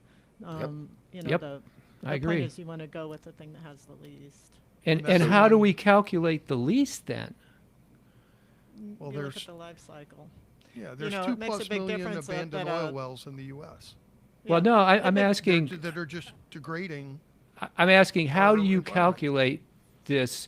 How do you work this out? Because people say, well, you know, solar is better than oil. They say It's that. because you have a Why? solar panel, it lasts 20 years, but fossil fuels are single use, right? Every time. you Okay, that's extract some one fossil fuel, metric, you're gonna though. view it- well, but you look at the life cycle, and over the life cycle, what you see. Well, is I would greater agree with you, environmental Kirsten, impact. about this. You look at the life cycle. Now, you could look at the life cycle, and the metric would be the amount of energy in and the amount of energy out. Right? Now, that doesn't Yeah, you talk could about have all sorts of pollution. bases. Yeah. Right. Yeah. That would be one basis. And that's called EROI, Energy Return on Investment. And on that basis, a Saudi well gets 100 and a solar panel gets a 10. So I don't Well, think that's not what sufficient. you would do a life cycle over. So. Well, that's a life cycle using energy. Now, I don't think that is sufficient. And is Because that then you'd capturing say- the negative externalities? Correct. So Yeah, now you want so- to include the externalities. But remember, you're going to include the externalities. They have to be the positives and the negatives. What you're Gotta trying have to both. do when you look at the life cycle is figure out what the impacts are over the life cycle. And so you can do a life cycle assessment that only focuses on greenhouse gas emissions, but of course that's only some of the impacts, right? Right. So I Yeah. think that now we talk about renewables. The renewables sound great, and I think that was great marketing, as Bill would say, to call them renewables, because it instantly invokes this. Oh, great! And hey, guys, I live in a place where I'm very happy to have an alternative to distributed power systems. That is, I'm sorry, centralized power systems that distribute through lines, because I live in a place where the power goes out every winter when it's cold and I could die. So I'm real happy to be able to burn wood, or now I have solar panels. But Bill, as you said, the problem is when the sun goes down. And Jeffrey, I do want to back you Right, up but just to make we have myself storage. happy. We're building storage. We Uh, are. Let me back up real quick, Jeffrey. It's Yes. not instantaneous when a photon gets generated. It's actually Ah. a million. It's actually it takes 1,000,000 years for the sun to generate a photon. And I spent so much time learning this. I can now talk through the life cycle of the elements. The first suns were just converting hydrogen to helium, and then they exploded. That massive amount of energy smashes helium elements together and form heavier elements. And that Lithium, cycle, yep. And I didn't know this happened. This cycle has repeated itself over Yep. enormous amounts of time. And so our heavy elements we have now are multiple deaths of suns, if you want Right. to think of it that way. And so when you think of photons, you think of solar. If the time constraint is, X amount of time, because then it's not considered renewable. Remember that it takes 1,000,000 years for a photon to be formed. And I Bill think and what this- Kirsten, Yeah. the sun is slowly dying. Now it's going to outlive us dramatically, but this planet is going to disappear as our sun dies. And if we don't figure out how to get off this planet and go habit other parts of the universe, we're going to disappear as a species. So I would say, if you look at it over the complete life cycle, because the sun is what generates wind energy, and the amount of latent heat in our Earth from our molten core is what generates geothermal, that none of it is truly renewable. Well, fossil fuel Ooh. is Well, from the sun, right? What's the timeline, Um, Mark? Yeah. But, the um, timeline's Billions. like actually, billions. of years. Billions, yeah. Well, We and, won't- We're and Mark, good. you got to We're realize good. the Yeah, difference I'm good. between generating energy from a photon from the sun and generating energy from fossil fuel is that photon doesn't, it's not like fossil fuel where it's single use and then it's gone. That photon was going to leave the sun whether we used it for energy or not. Yeah, but you're saying that the It's not like burning we're of, extracting photons from the sun. The but sun just but you're does that. but let's look at energy as a whole. Now remember, Einstein's equation, right? Energy and mass are related. So my microphone, actually the same microphone we're all talking on, those are made from hydrocarbons, right? That's energy from the sun that created our microphone, right? Yeah. So that energy is this microphone. It's mass now, right? So when you start looking at the bigger picture, I don't think anything is truly renewable. And I think one of the problems is people, like the fat loss pill, people take a blanket belief system around, oh, it's renewable, it's better, and they don't think through it all the way. And Kirsten, like you said, every energy source we use as humans has a negative impact to the environment. Every energy source we use as humans, that negative impact can be mitigated if we choose to do so. And typically that mitigation is driven by financial reasons or cultural or sometimes both. And I think people miss that entire story. It's there's so many more people alive now because of hydrocarbons that would have never even made it past childbirth if it wasn't for the energy those hydrocarbons released. And don't just think of energy as electricity. Think of it as food. Think of it as fuel. Think of it as heat. Think of it as light. Think of it as chemical energy. It's I very don't- complex. Yeah, I don't think we're looking back and saying, boy, we should have left gas or oil in the ground. And whales are pretty happy. Yeah. that They are you know, indeed. So we're not saying that. But what's being ignored is the negative externality of climate change. That's Well, the that's if you concern. believe man's activities affecting climate change. Imagine being on our side, or my side, Bill, I should say, not our side, my side, where you have done so much work, so much research. And am I a scientist? I don't know. I've probably studied our weather models better than anybody I've ever talked to. I've downloaded all the data. I've crunched it in Power BI since the pandemic. Actually, that's what I did during the pandemic. But I see zero evidence. So, and I had this conversation with Kirsten earlier. It's actually, it bothers me a little bit because a long time ago, we first got together, Kirsten, somebody asked Kirsten, did she believe man's activities affected climate change? And she stumbled over the word belief. And I know what went through her head. It's like, it's stronger than a belief. It's legit. It's not a belief. It's not an opinion. It's past being a fact. And Bill, I feel the same way about man's activity not affecting climate change. I have tried every way in the world to find some bit of evidence to say that I am wrong with my opinion about that, and I can't.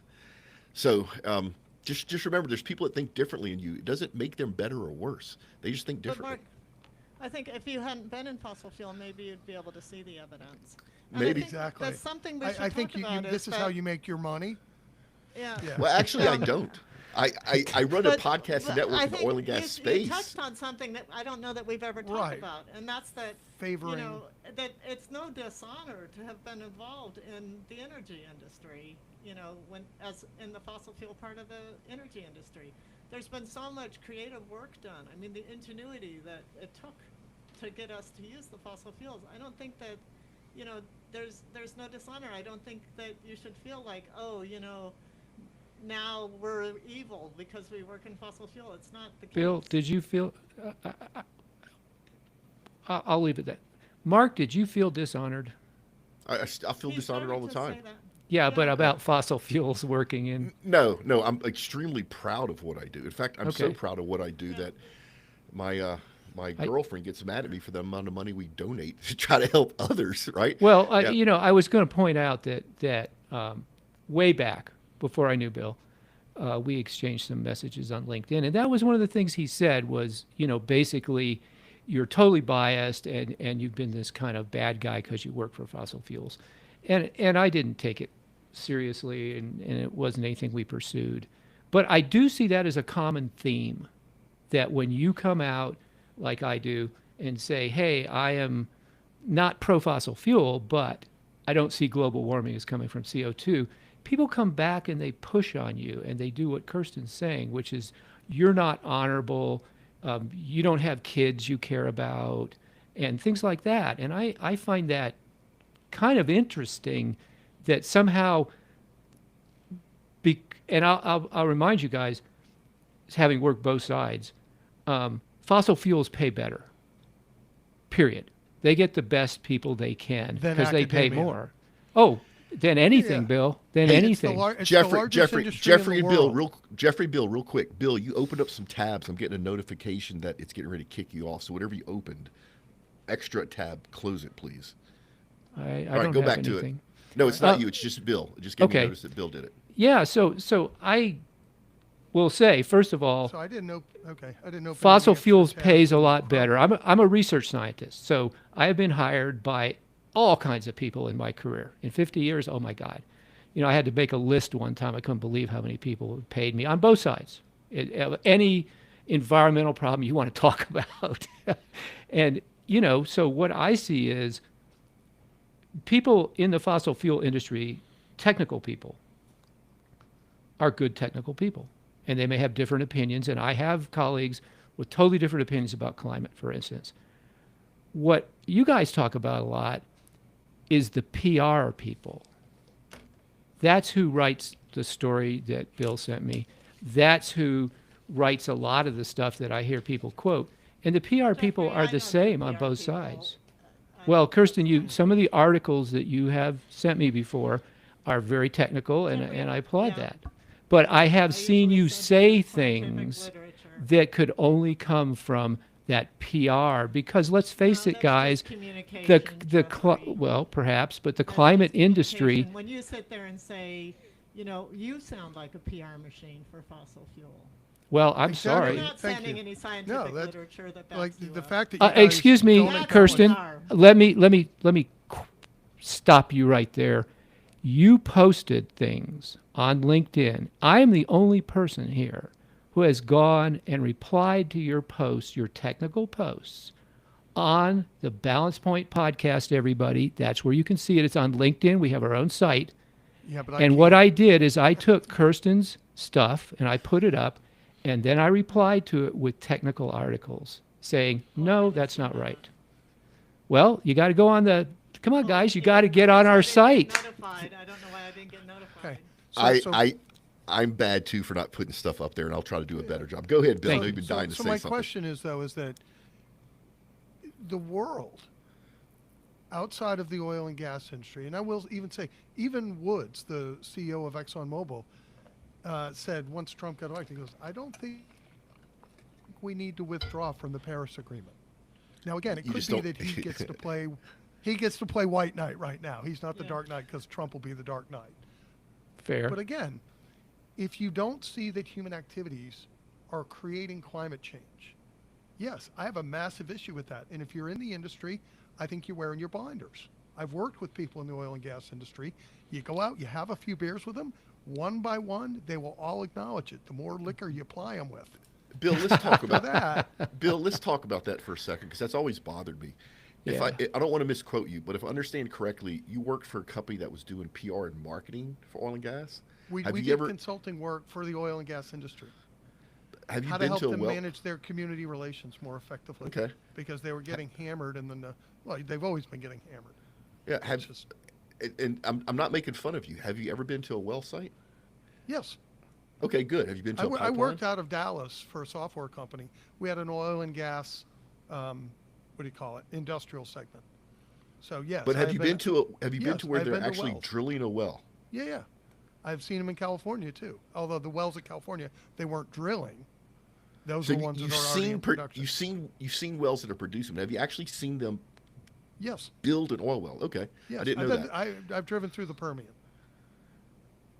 Okay, so if I drive through the Permian, am I an expert on the wind? Because it's one of the biggest wind proliferation areas in the entire United States. No. I visited the Permian last week, Bill. Does that make me a wind expert? No. Or do I and know the wind industry? I'm not saying that I'm an expert.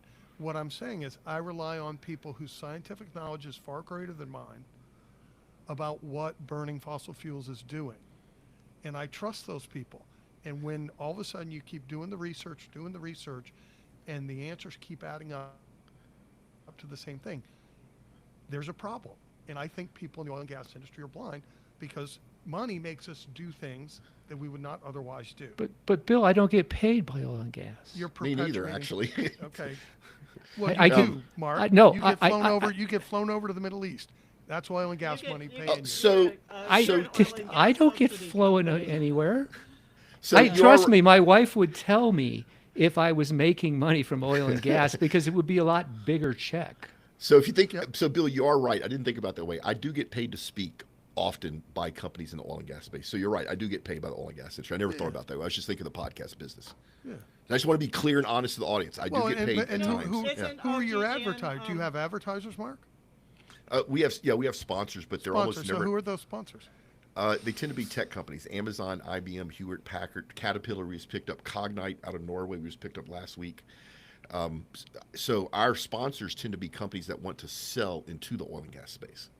But your big podcast is sponsored by API.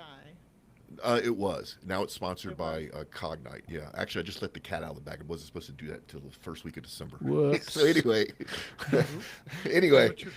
Happy and- Thanksgiving.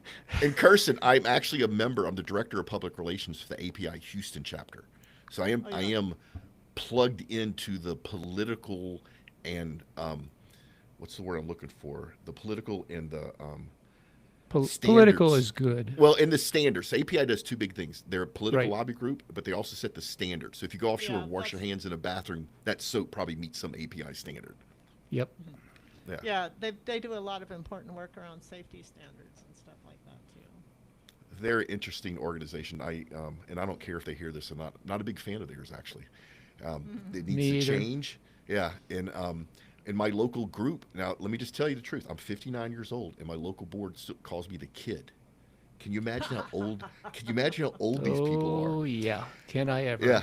So and that hurts our industry. Bill, to your point, a lot of those people just have blinders on, and it bothers me. My own industry, it bothers me more than a young person that thinks the oil and gas industry is destroying the planet. Is when I have literally, speaking of a scientist, when I have somebody that has 40 or 50 years doing deep water engineering, he should know better. He or she should know better. And it gripes my ass all the time because they won't open up. They look at renewables as competition, and it's not. It's a market for us. They look at anything that pulls light on any of the negative stuff that happens in our industry as a bad person, and it's not. We need more focus on the Lord, bad Mark, stuff. Are Yeah. you talking to the choir here, baby? Yeah. So it's I mean, even the methane emissions thing. So even though I don't think man's activities affecting climate change, why the frick are we dumping methane in the atmosphere? In some places of the world, the infrastructure isn't there, but let's hurry up and get it built. Let's put all that methane in a system. We do know flaring. We could control that. That's easily managed. You know, Well- flaring is But like, that's an do you expense, wanna but that's take an it up the expense. ass now or later? Well, but, This is what I mean when I but- say I don't think you understand the industry. So first thing, there's two types of flaring. In a refinery, a flare is an emergency relief effort because the refinery is getting ready to release something that is nasty. And so they burn it off instead of killing people. When you see a flare in a refinery, run. Flaring in production wells, like you see in the Permian, they could take that natural gas. That's what I'm and- referring to. Yep. So they could take that natural gas and vent it to the atmosphere. That's dumping pure methane or mostly pure methane in the atmosphere, which is a horrible thing to do. So instead of having that negative effect to the atmosphere, they decide to help the planet and they burn it off. So it's only releasing carbon dioxide. Now, in order for it all to be burned off, that flame needs to be blue. Typically, that flame is yellow and orange, which means it's not consuming all of the methane, but it's consuming a large portion of it. Speaking of the Middle East, if you ever just fly over at night, it's lit up like it's daylight. And that's all the flares that are going on. But what you don't see is all the methane that's being released, especially in China, where they don't even flare it. They just don't care. Russia, too. So the flaring is a way to decrease the impact to the environment. It's not a way to increase the impact to the environment. yeah. But I think a lot of times they don't collect the gas because the price is so cheap that it's not worth No, it. but you're right. And so what happens is with natural gas, because it tends to be so cheap, you have to have pipeline infrastructure. It's the only way to effectively put it in the system and sell it, even if you break even or even lose a little bit of money. Unlike crude oil, which you could put in a truck or a rail car and move it Yeah, to you market, could you can't store do it. it. And so building pipelines is expensive, and the financial incentives have to be there. One of the things I'm worried about to our previous conversation about the new Trump administration is we have record pipeline growth right now, especially in the Permian. And part of that's to offtake natural gas, but part is also to deal with produced water, which is another hazard to our environment. And what I don't want is to see those pipelines curtailed in any shape or fashion, because those pipelines are actually fantastic for their environment. So you're So anyway, saying, I'm sorry, Bill. You're saying how would Trump pipelines affect move the produced pipelines, water? though? So in the Sorry. ideal world, like, but y'all might saw my segment when I was with Prairie But Operating where Company. would they move it to? to Like, they. where does the produced water currently is potentially being dumped in Texas in rivers? No, No, it's Texas not dumped River. in No. rivers. No, it It's goes to injected into a deep aquifers. saltwater disposal well, right? But then Yeah. it's bubbling up. I No. mean, there's so much. No, is. you're talking There about is, Sarah like- Stogner covering what's those old wells. Yeah. So there are That's places where different. that's a totally different world. And that's an operator issue that should have been taken care of by the operator the first time. We don't have the quite enough rules and regulations in place and the financial ability to go back in time and make those old operators pay.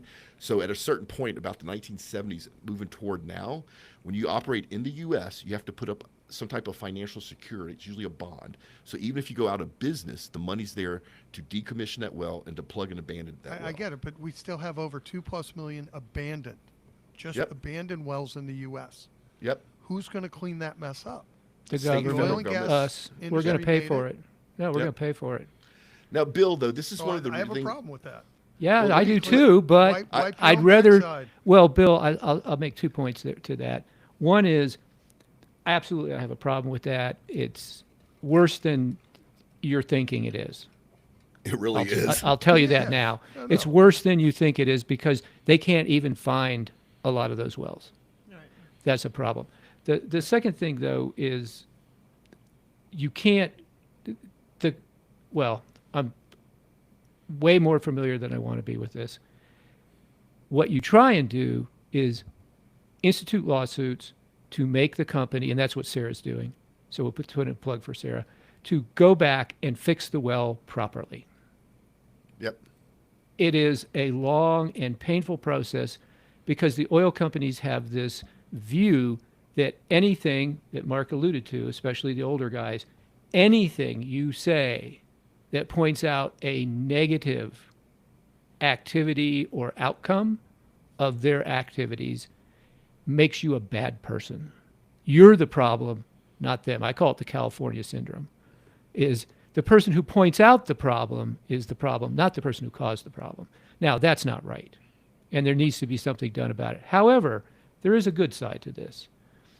And that is with modern drilling techniques, some of these wells can be re-drilled and turned into geothermal energy sources.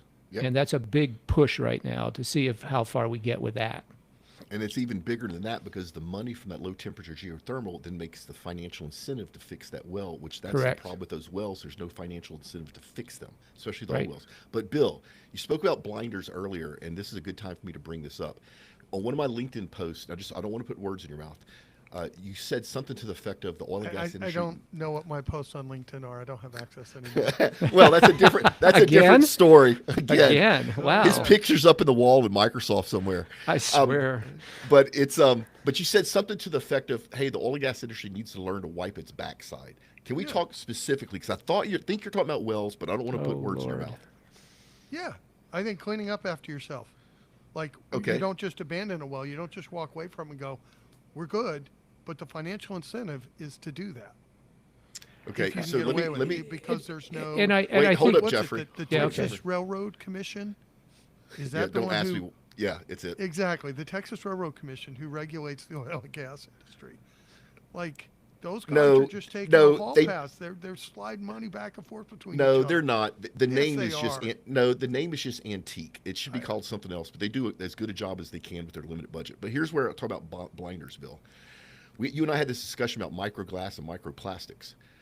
Tell me about the abandoned water wells in the U.S. The problem. Do you know anything about that? No, that hasn't been where I've been focusing. It's a huge issue. So when Let you me say tell an you abandoned water well, Abandoned water wells. meaning we've drained the well. Nope. Like we we've drilled the exhausted it? well and walked away from it. Let me talk about abandoned water wells. Number one, almost none are permanent, so we don't know where they are. You want to guess what percentage of water wells goes into the aquifer? 100%. Okay. You want to guess how many oil wells terminate in the aquifer? None. Right? You made a point earlier that all wells eventually leak. Does that include water wells? They're not What cased. difference does it make if they leak? Because that's how you get contaminations in the aquifer, which is what the concern is with the process of hydraulic fracking. The problem is most people don't understand subsurface geology and don't understand the space or the difference in length between where the aquifer is and where the actual hydraulic fracking is So going. The abandoned water well would serve as a conduit for getting contamination into the aquifer. Most of the contamination in the U.S. for aquifers are from abandoned water wells. The second biggest contaminator is from animal farms, pig farms Okay, specifically.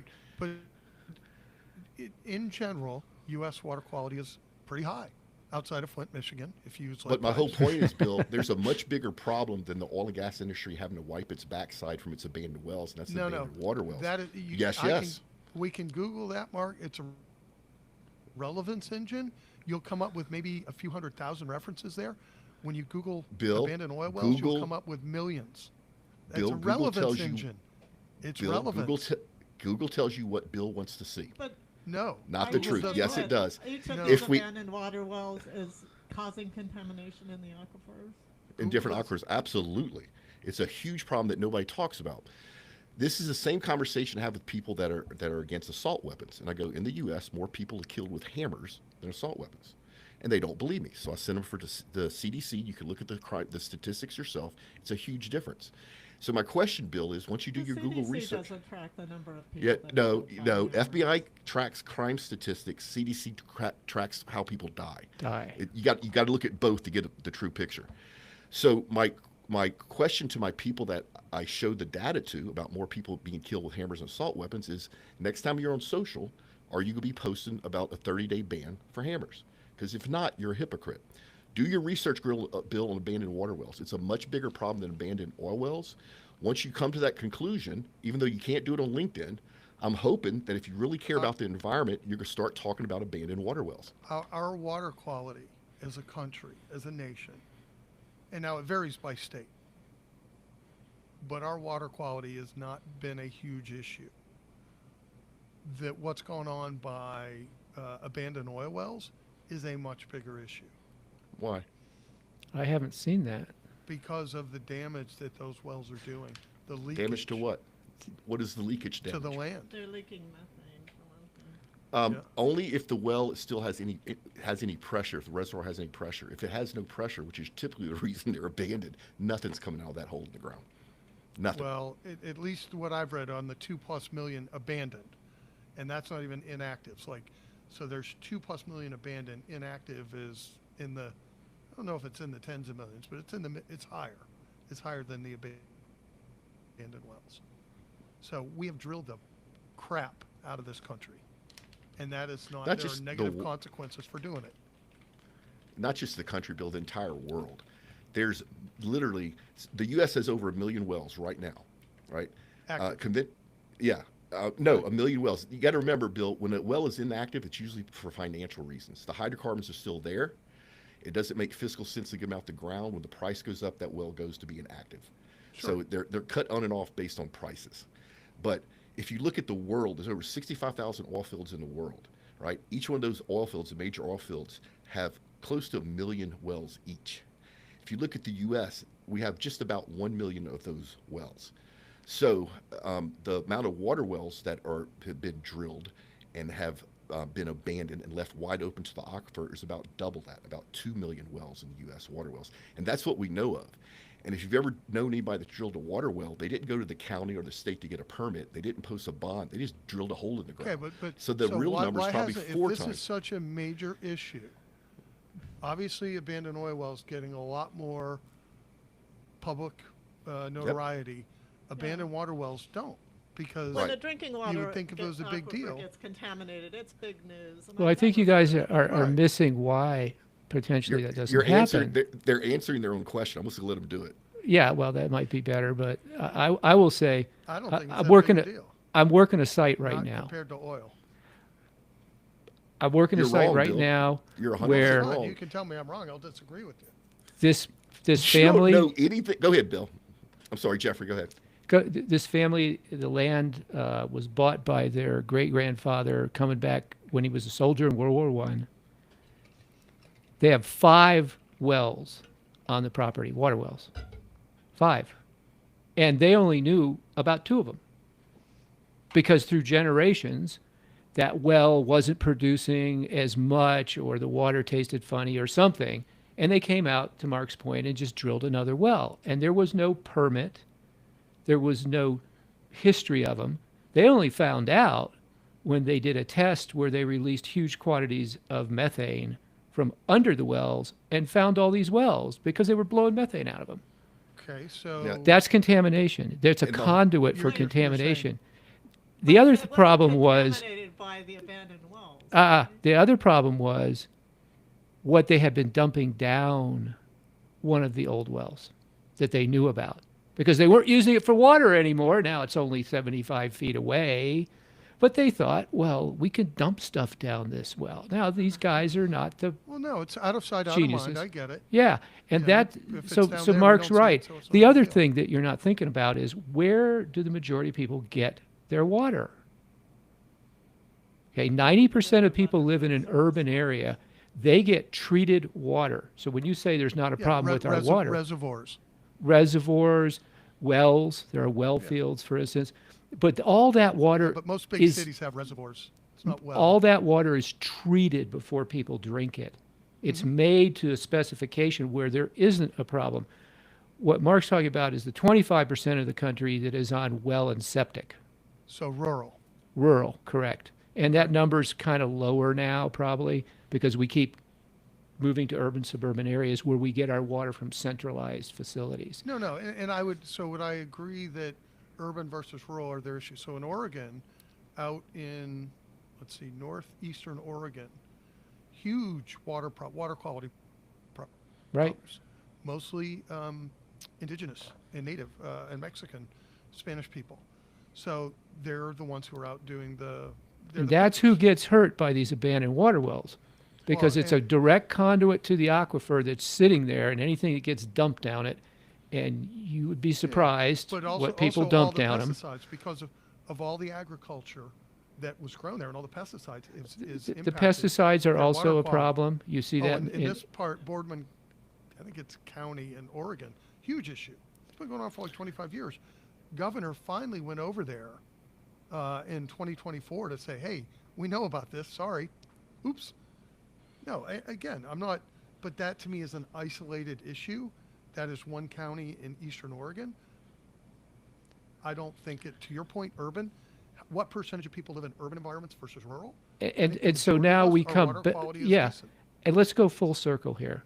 So what are all the problems these abandoned oil wells are creating? Because most of them are not located in urban, suburban areas. Most are It in depends rural on areas. whether you believe that global warming is happening. Yeah, because if of they're leaking greenhouse gases methane, in the atmosphere, And because methane even- to me is a, Yeah, there's. Okay, so now there's two people on abandoned this. well. There's two of us on this podcast who have done our research and say, gosh, I don't see that as a problem. I see warming.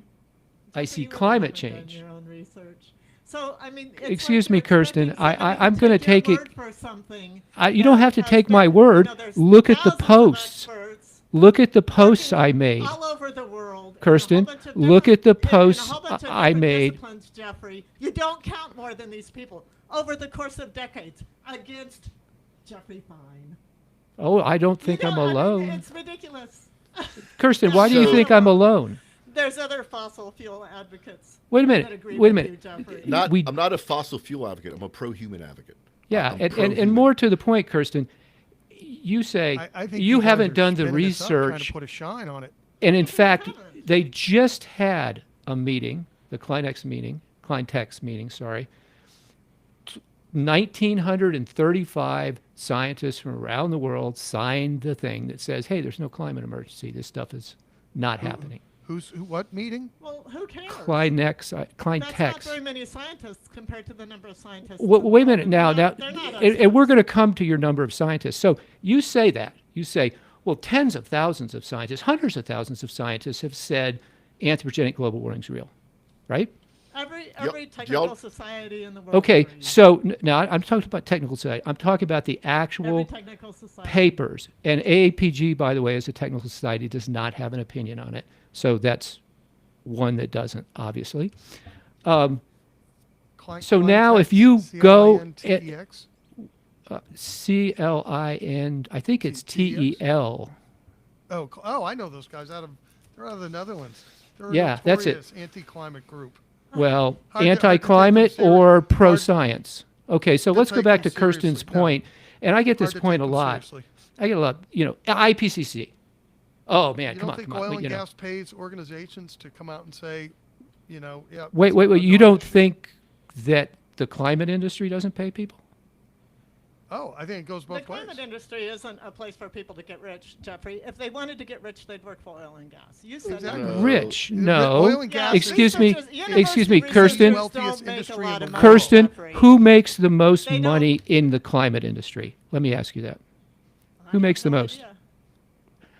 Ah, Scientists you know, if you don't make if a you lot of do a money. little research like me, what you find out is the people in the carbon credit part of the climate industry. Oh, I believe that because they're Yeah, getting yeah. fossil fuels. But carbon they're getting credits supported are, by yeah, fossil that's fuel. exactly. Yeah. Who is the That's- biggest that's how it's purchaser? cool. Who is the biggest purchaser of climate credits? I would say corporations. I know Amazon's been buying them big. Microsoft's been buying them big, too. Volkswagen. Well, they're about to shut down So anyway, their facility in Germany. back to my, But back back to the my point. I may yes. not be a scientist, but I am an educated environmentalist. And if you actually care about the environment, now that I've educated you and you go do your own research about the water well problem, it's a much bigger problem than abandoned oil wells. And so what I'm hoping, And Bill, we'll agree to disagree. you haven't done any research, so you know I have automatically. done a little looking into that a while ago. People- I will go do more, but Mark will agree to There is disagree. no way. People who There's live, no way who live out in on 30 farms need to minutes. test their well water, Mark. They need There's to no test way their in well 30 water. minutes you have I become lived an on a expert farm on in water North abandonment. Dakota, and the septic tank Let me was tell you what hooked I up to think the it is. well, I and we speaking of had binders, bacteria in the water. speaking of binders, I think you have a Blinders, not binders. or blinders. I think you have a very negative opinion of the oil and gas industry. And if I told you that ExxonMobil, when they built their corporate campus, saved 30% of the trees they grubbed and spent millions of dollars keeping them in cold storage and replanted them when they incorrect, Mark. finished. Millions of dollars for ExxonMobil? Wait, Come on. wait, The oil and, and then gas industry replant is the it, and then- wealthiest industry in the world. Bill, how much does it cost to do one deep water well? Don't know. One well. You think it's $1 million? No, probably more. How much do they make? 10 out of million? it, Mark? I How don't much know. do they make out About of it? What's the 10% return profit, on which is less than investment? about 10%, 10% which is profit. which Yep. is less than Apple. and Actually, less than 7. McDonald's. 7. Yeah. So, Bill, a deep water well in the Gulf of Mexico from the beginning to the end is about an $80 billion with a B billion-dollar investment. Guess who makes most no, of the I know money? It's expensive. Yeah, I guess know who it wasn't makes a most of the million. money? Guess who makes most of the money The from that people $80 billion doing it, investment? putting the well in. No. The federal government. Who Yep. owns that lease? It's the federal government. Our government makes more money from oil and gas in the U.S. than any of the oil and gas companies. Oh, okay, Well, but that so explains a lot. if you're telling me the I oil know, and gas, I know. But if you're telling me You're the right oil and about gas that, Kirsten. industry is paying out more and potentially is losing money, then either the oil and gas industry is really stupid for drilling out in the ocean. I think they're making a good chunk of money because they Bill. wouldn't do it if they weren't making a good chunk of money. This is a perfect so example. Are you telling me the industry's not Wait, that do smart? they get 7% profit a year? No, it What varies. is that? It's Like it's during- average. Average is And it- 7%. And each segment of the industry is different. So the most profitable is the subsea manufacturing part. They're about a 50% final adjusted margin. The pipeline industry, the middle part of the industry, just moving it, is the lowest profit, but it's long-term forecastable. And the refineries, depending on what's going on with petrochemicals, sometimes kill it and sometimes lose money, right? The industry as a whole, the margins are much slimmer than you think, but it's the volume of cash that is so enormous. And the reason the that's volume of cash flow. cash is... You know, Yeah, cash flow. 7% of 80 billion is a lot of money. Yeah, the reason the amount of cash is so enormous is how much it costs to actually work in this industry. When people say big oil, it bothers me because nobody knows how much cash it takes to drill a single well. And only about 70% of those wells are profitable. Well, so we can do you imagine know going... because the big four banks, so Citibank, Chase, Wells Fargo, and Bank of America, have funded oil development more than any other banks in the world since the signing of the Paris Agreement. The bankers Because- are all, but bankers Bill, are that's- making a ton of money on these. But deals. Bill, called an that's because investment. it's Yeah. it's But again, that's because it's each safe for well the oil industry. You're making money there drilling. each well costs so much, and like Mark says, the numbers look so big, but when you look at the margins, how much profit ExxonMobil makes, the average over a 15-year period is about 7%, and some and- years they lose money. And Bill, the reason Again, when they ExxonMobil's announce their supporting... quarterly earnings, they are not announcing a 7% we're only making 7%. You're looking at the last 2 years when the price of oil shot up. No, I'm looking, you roll them up for the last 4 decades. Yeah, No, and it'll be during around the- 7%. Yeah. Yep. During the pandemic, we went backwards. Yep. We actually lost billions of dollars to keep the lights on. Yeah, but for that's like a For 1.5 the to 2 development year- of shale, for That's the another development of shale, which started 25 years ago roughly, they initially lost $700 billion. Okay, so again, And now they're They- just about broke even. The banks that you're talking about are just about back to even because shale has become profitable so at then- $70 a so barrel. then help me understand, if it's that bad an investment, why would they keep investing in it? There are better places to park your money. Be- Put them in a certificate of deposit. Bill, because It's safer. the same thing that you and I would do, if I found out somehow, or I thought gold was going to double tomorrow, I would buy a bunch of gold and then sell it. That's what they're doing. They're all gambling. It's not only that, Bill. It's an industry that humankind depends upon. And Yeah. If the industry decided to walk away from it, none of us would be here right now, and babies Right. Well, would I'm- die I'm of not- cold, and people would Again, die of disease. I'm not suggesting, so You'd again, have 5 billion dead people. I have said, we don't look back and say, oh, why did we drill oil? No, it's a good thing. But again, we're ignoring the negative externality. And now Well, I just- two of you deny that there's that negative externality. No, absolutely do not saying- deny that. There you're are, saying you are Climate talking about, change?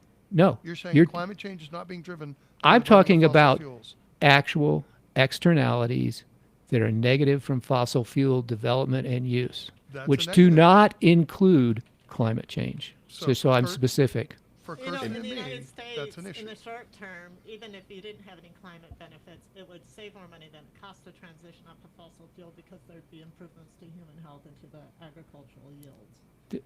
You know, Even if Kirsten, you don't it's believe in it, the transition is a good thing. it's an interesting thing to say. So a colleague and I actually tried to do this. We tried to say, hey, can we develop metrics for externalities? And so that we can, have a better look at this whole problem.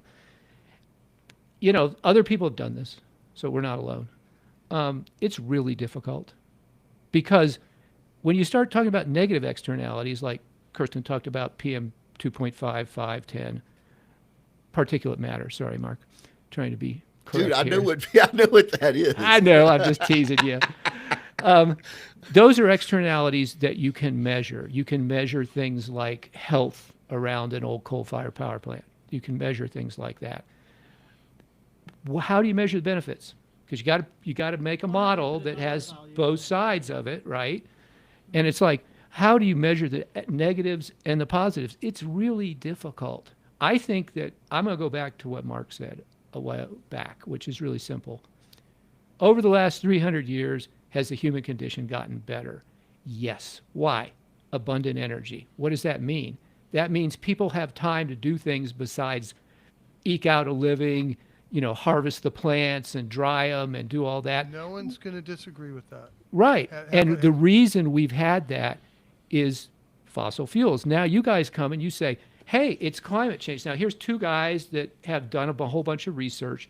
Kirsten, I just looked up, I have 214 papers I've read so far on this issue.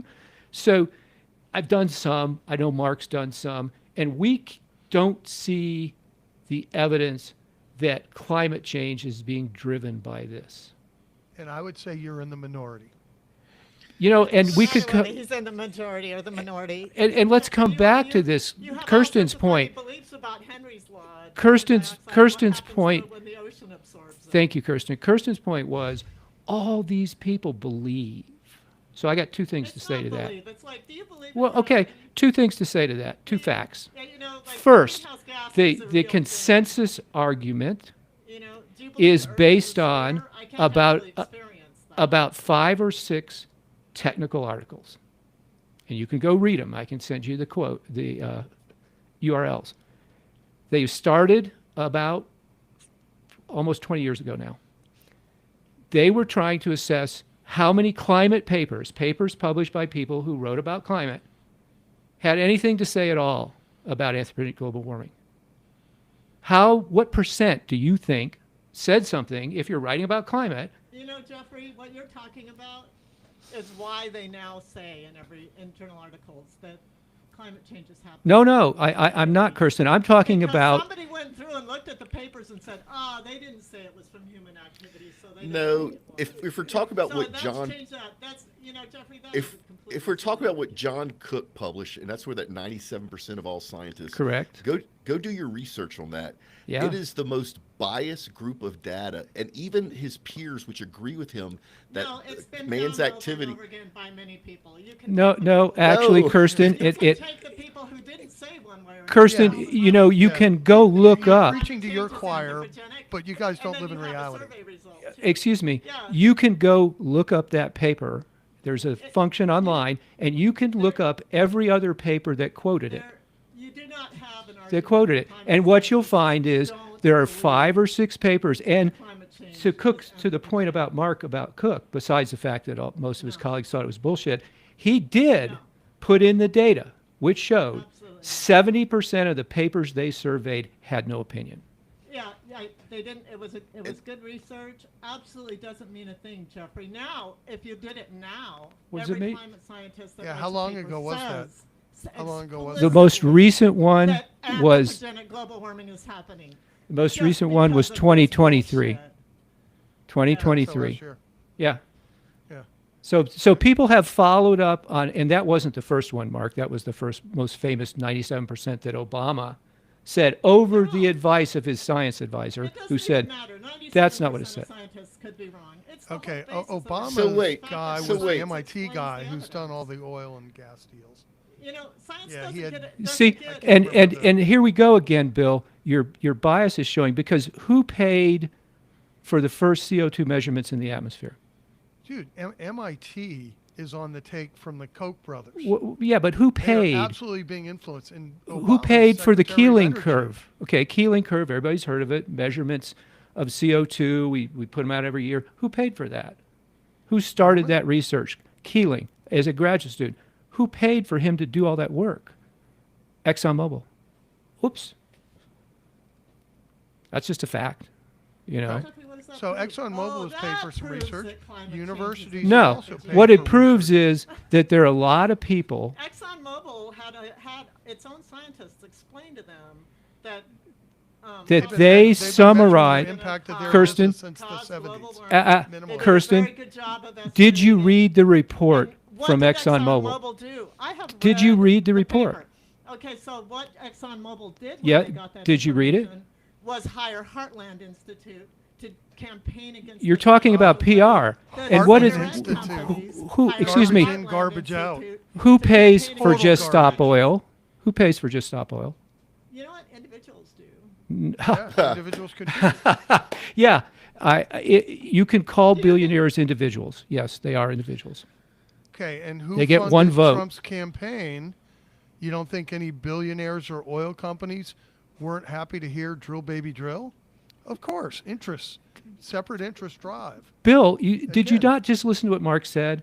It costs a lot of money to drill a well. Drill baby drill is a great political term, but the amount of wells track the I get amount it. of spuds with time through various administrations. And do you They think don't have renewable- anything to do with the administration. They have We should everything to pity do them. with the price of oil. Trump should is pity going to them. They try barely and make tear any things money. apart. Well, that's So a different thing. that's- How So we're guys, approaching it. That's how we're approaching it. So, guys, John Coleman, Freeman Dyson, Evar Glaffer, Will Harper, Patrick Michael, even Dr. Patrick You mean Moore. Happer? Will Yeah. Happer? Yeah. Clown? Yeah, Guy with the big Clown? clown head? Wait a minute. Bill, why Yeah. would you call him a clown?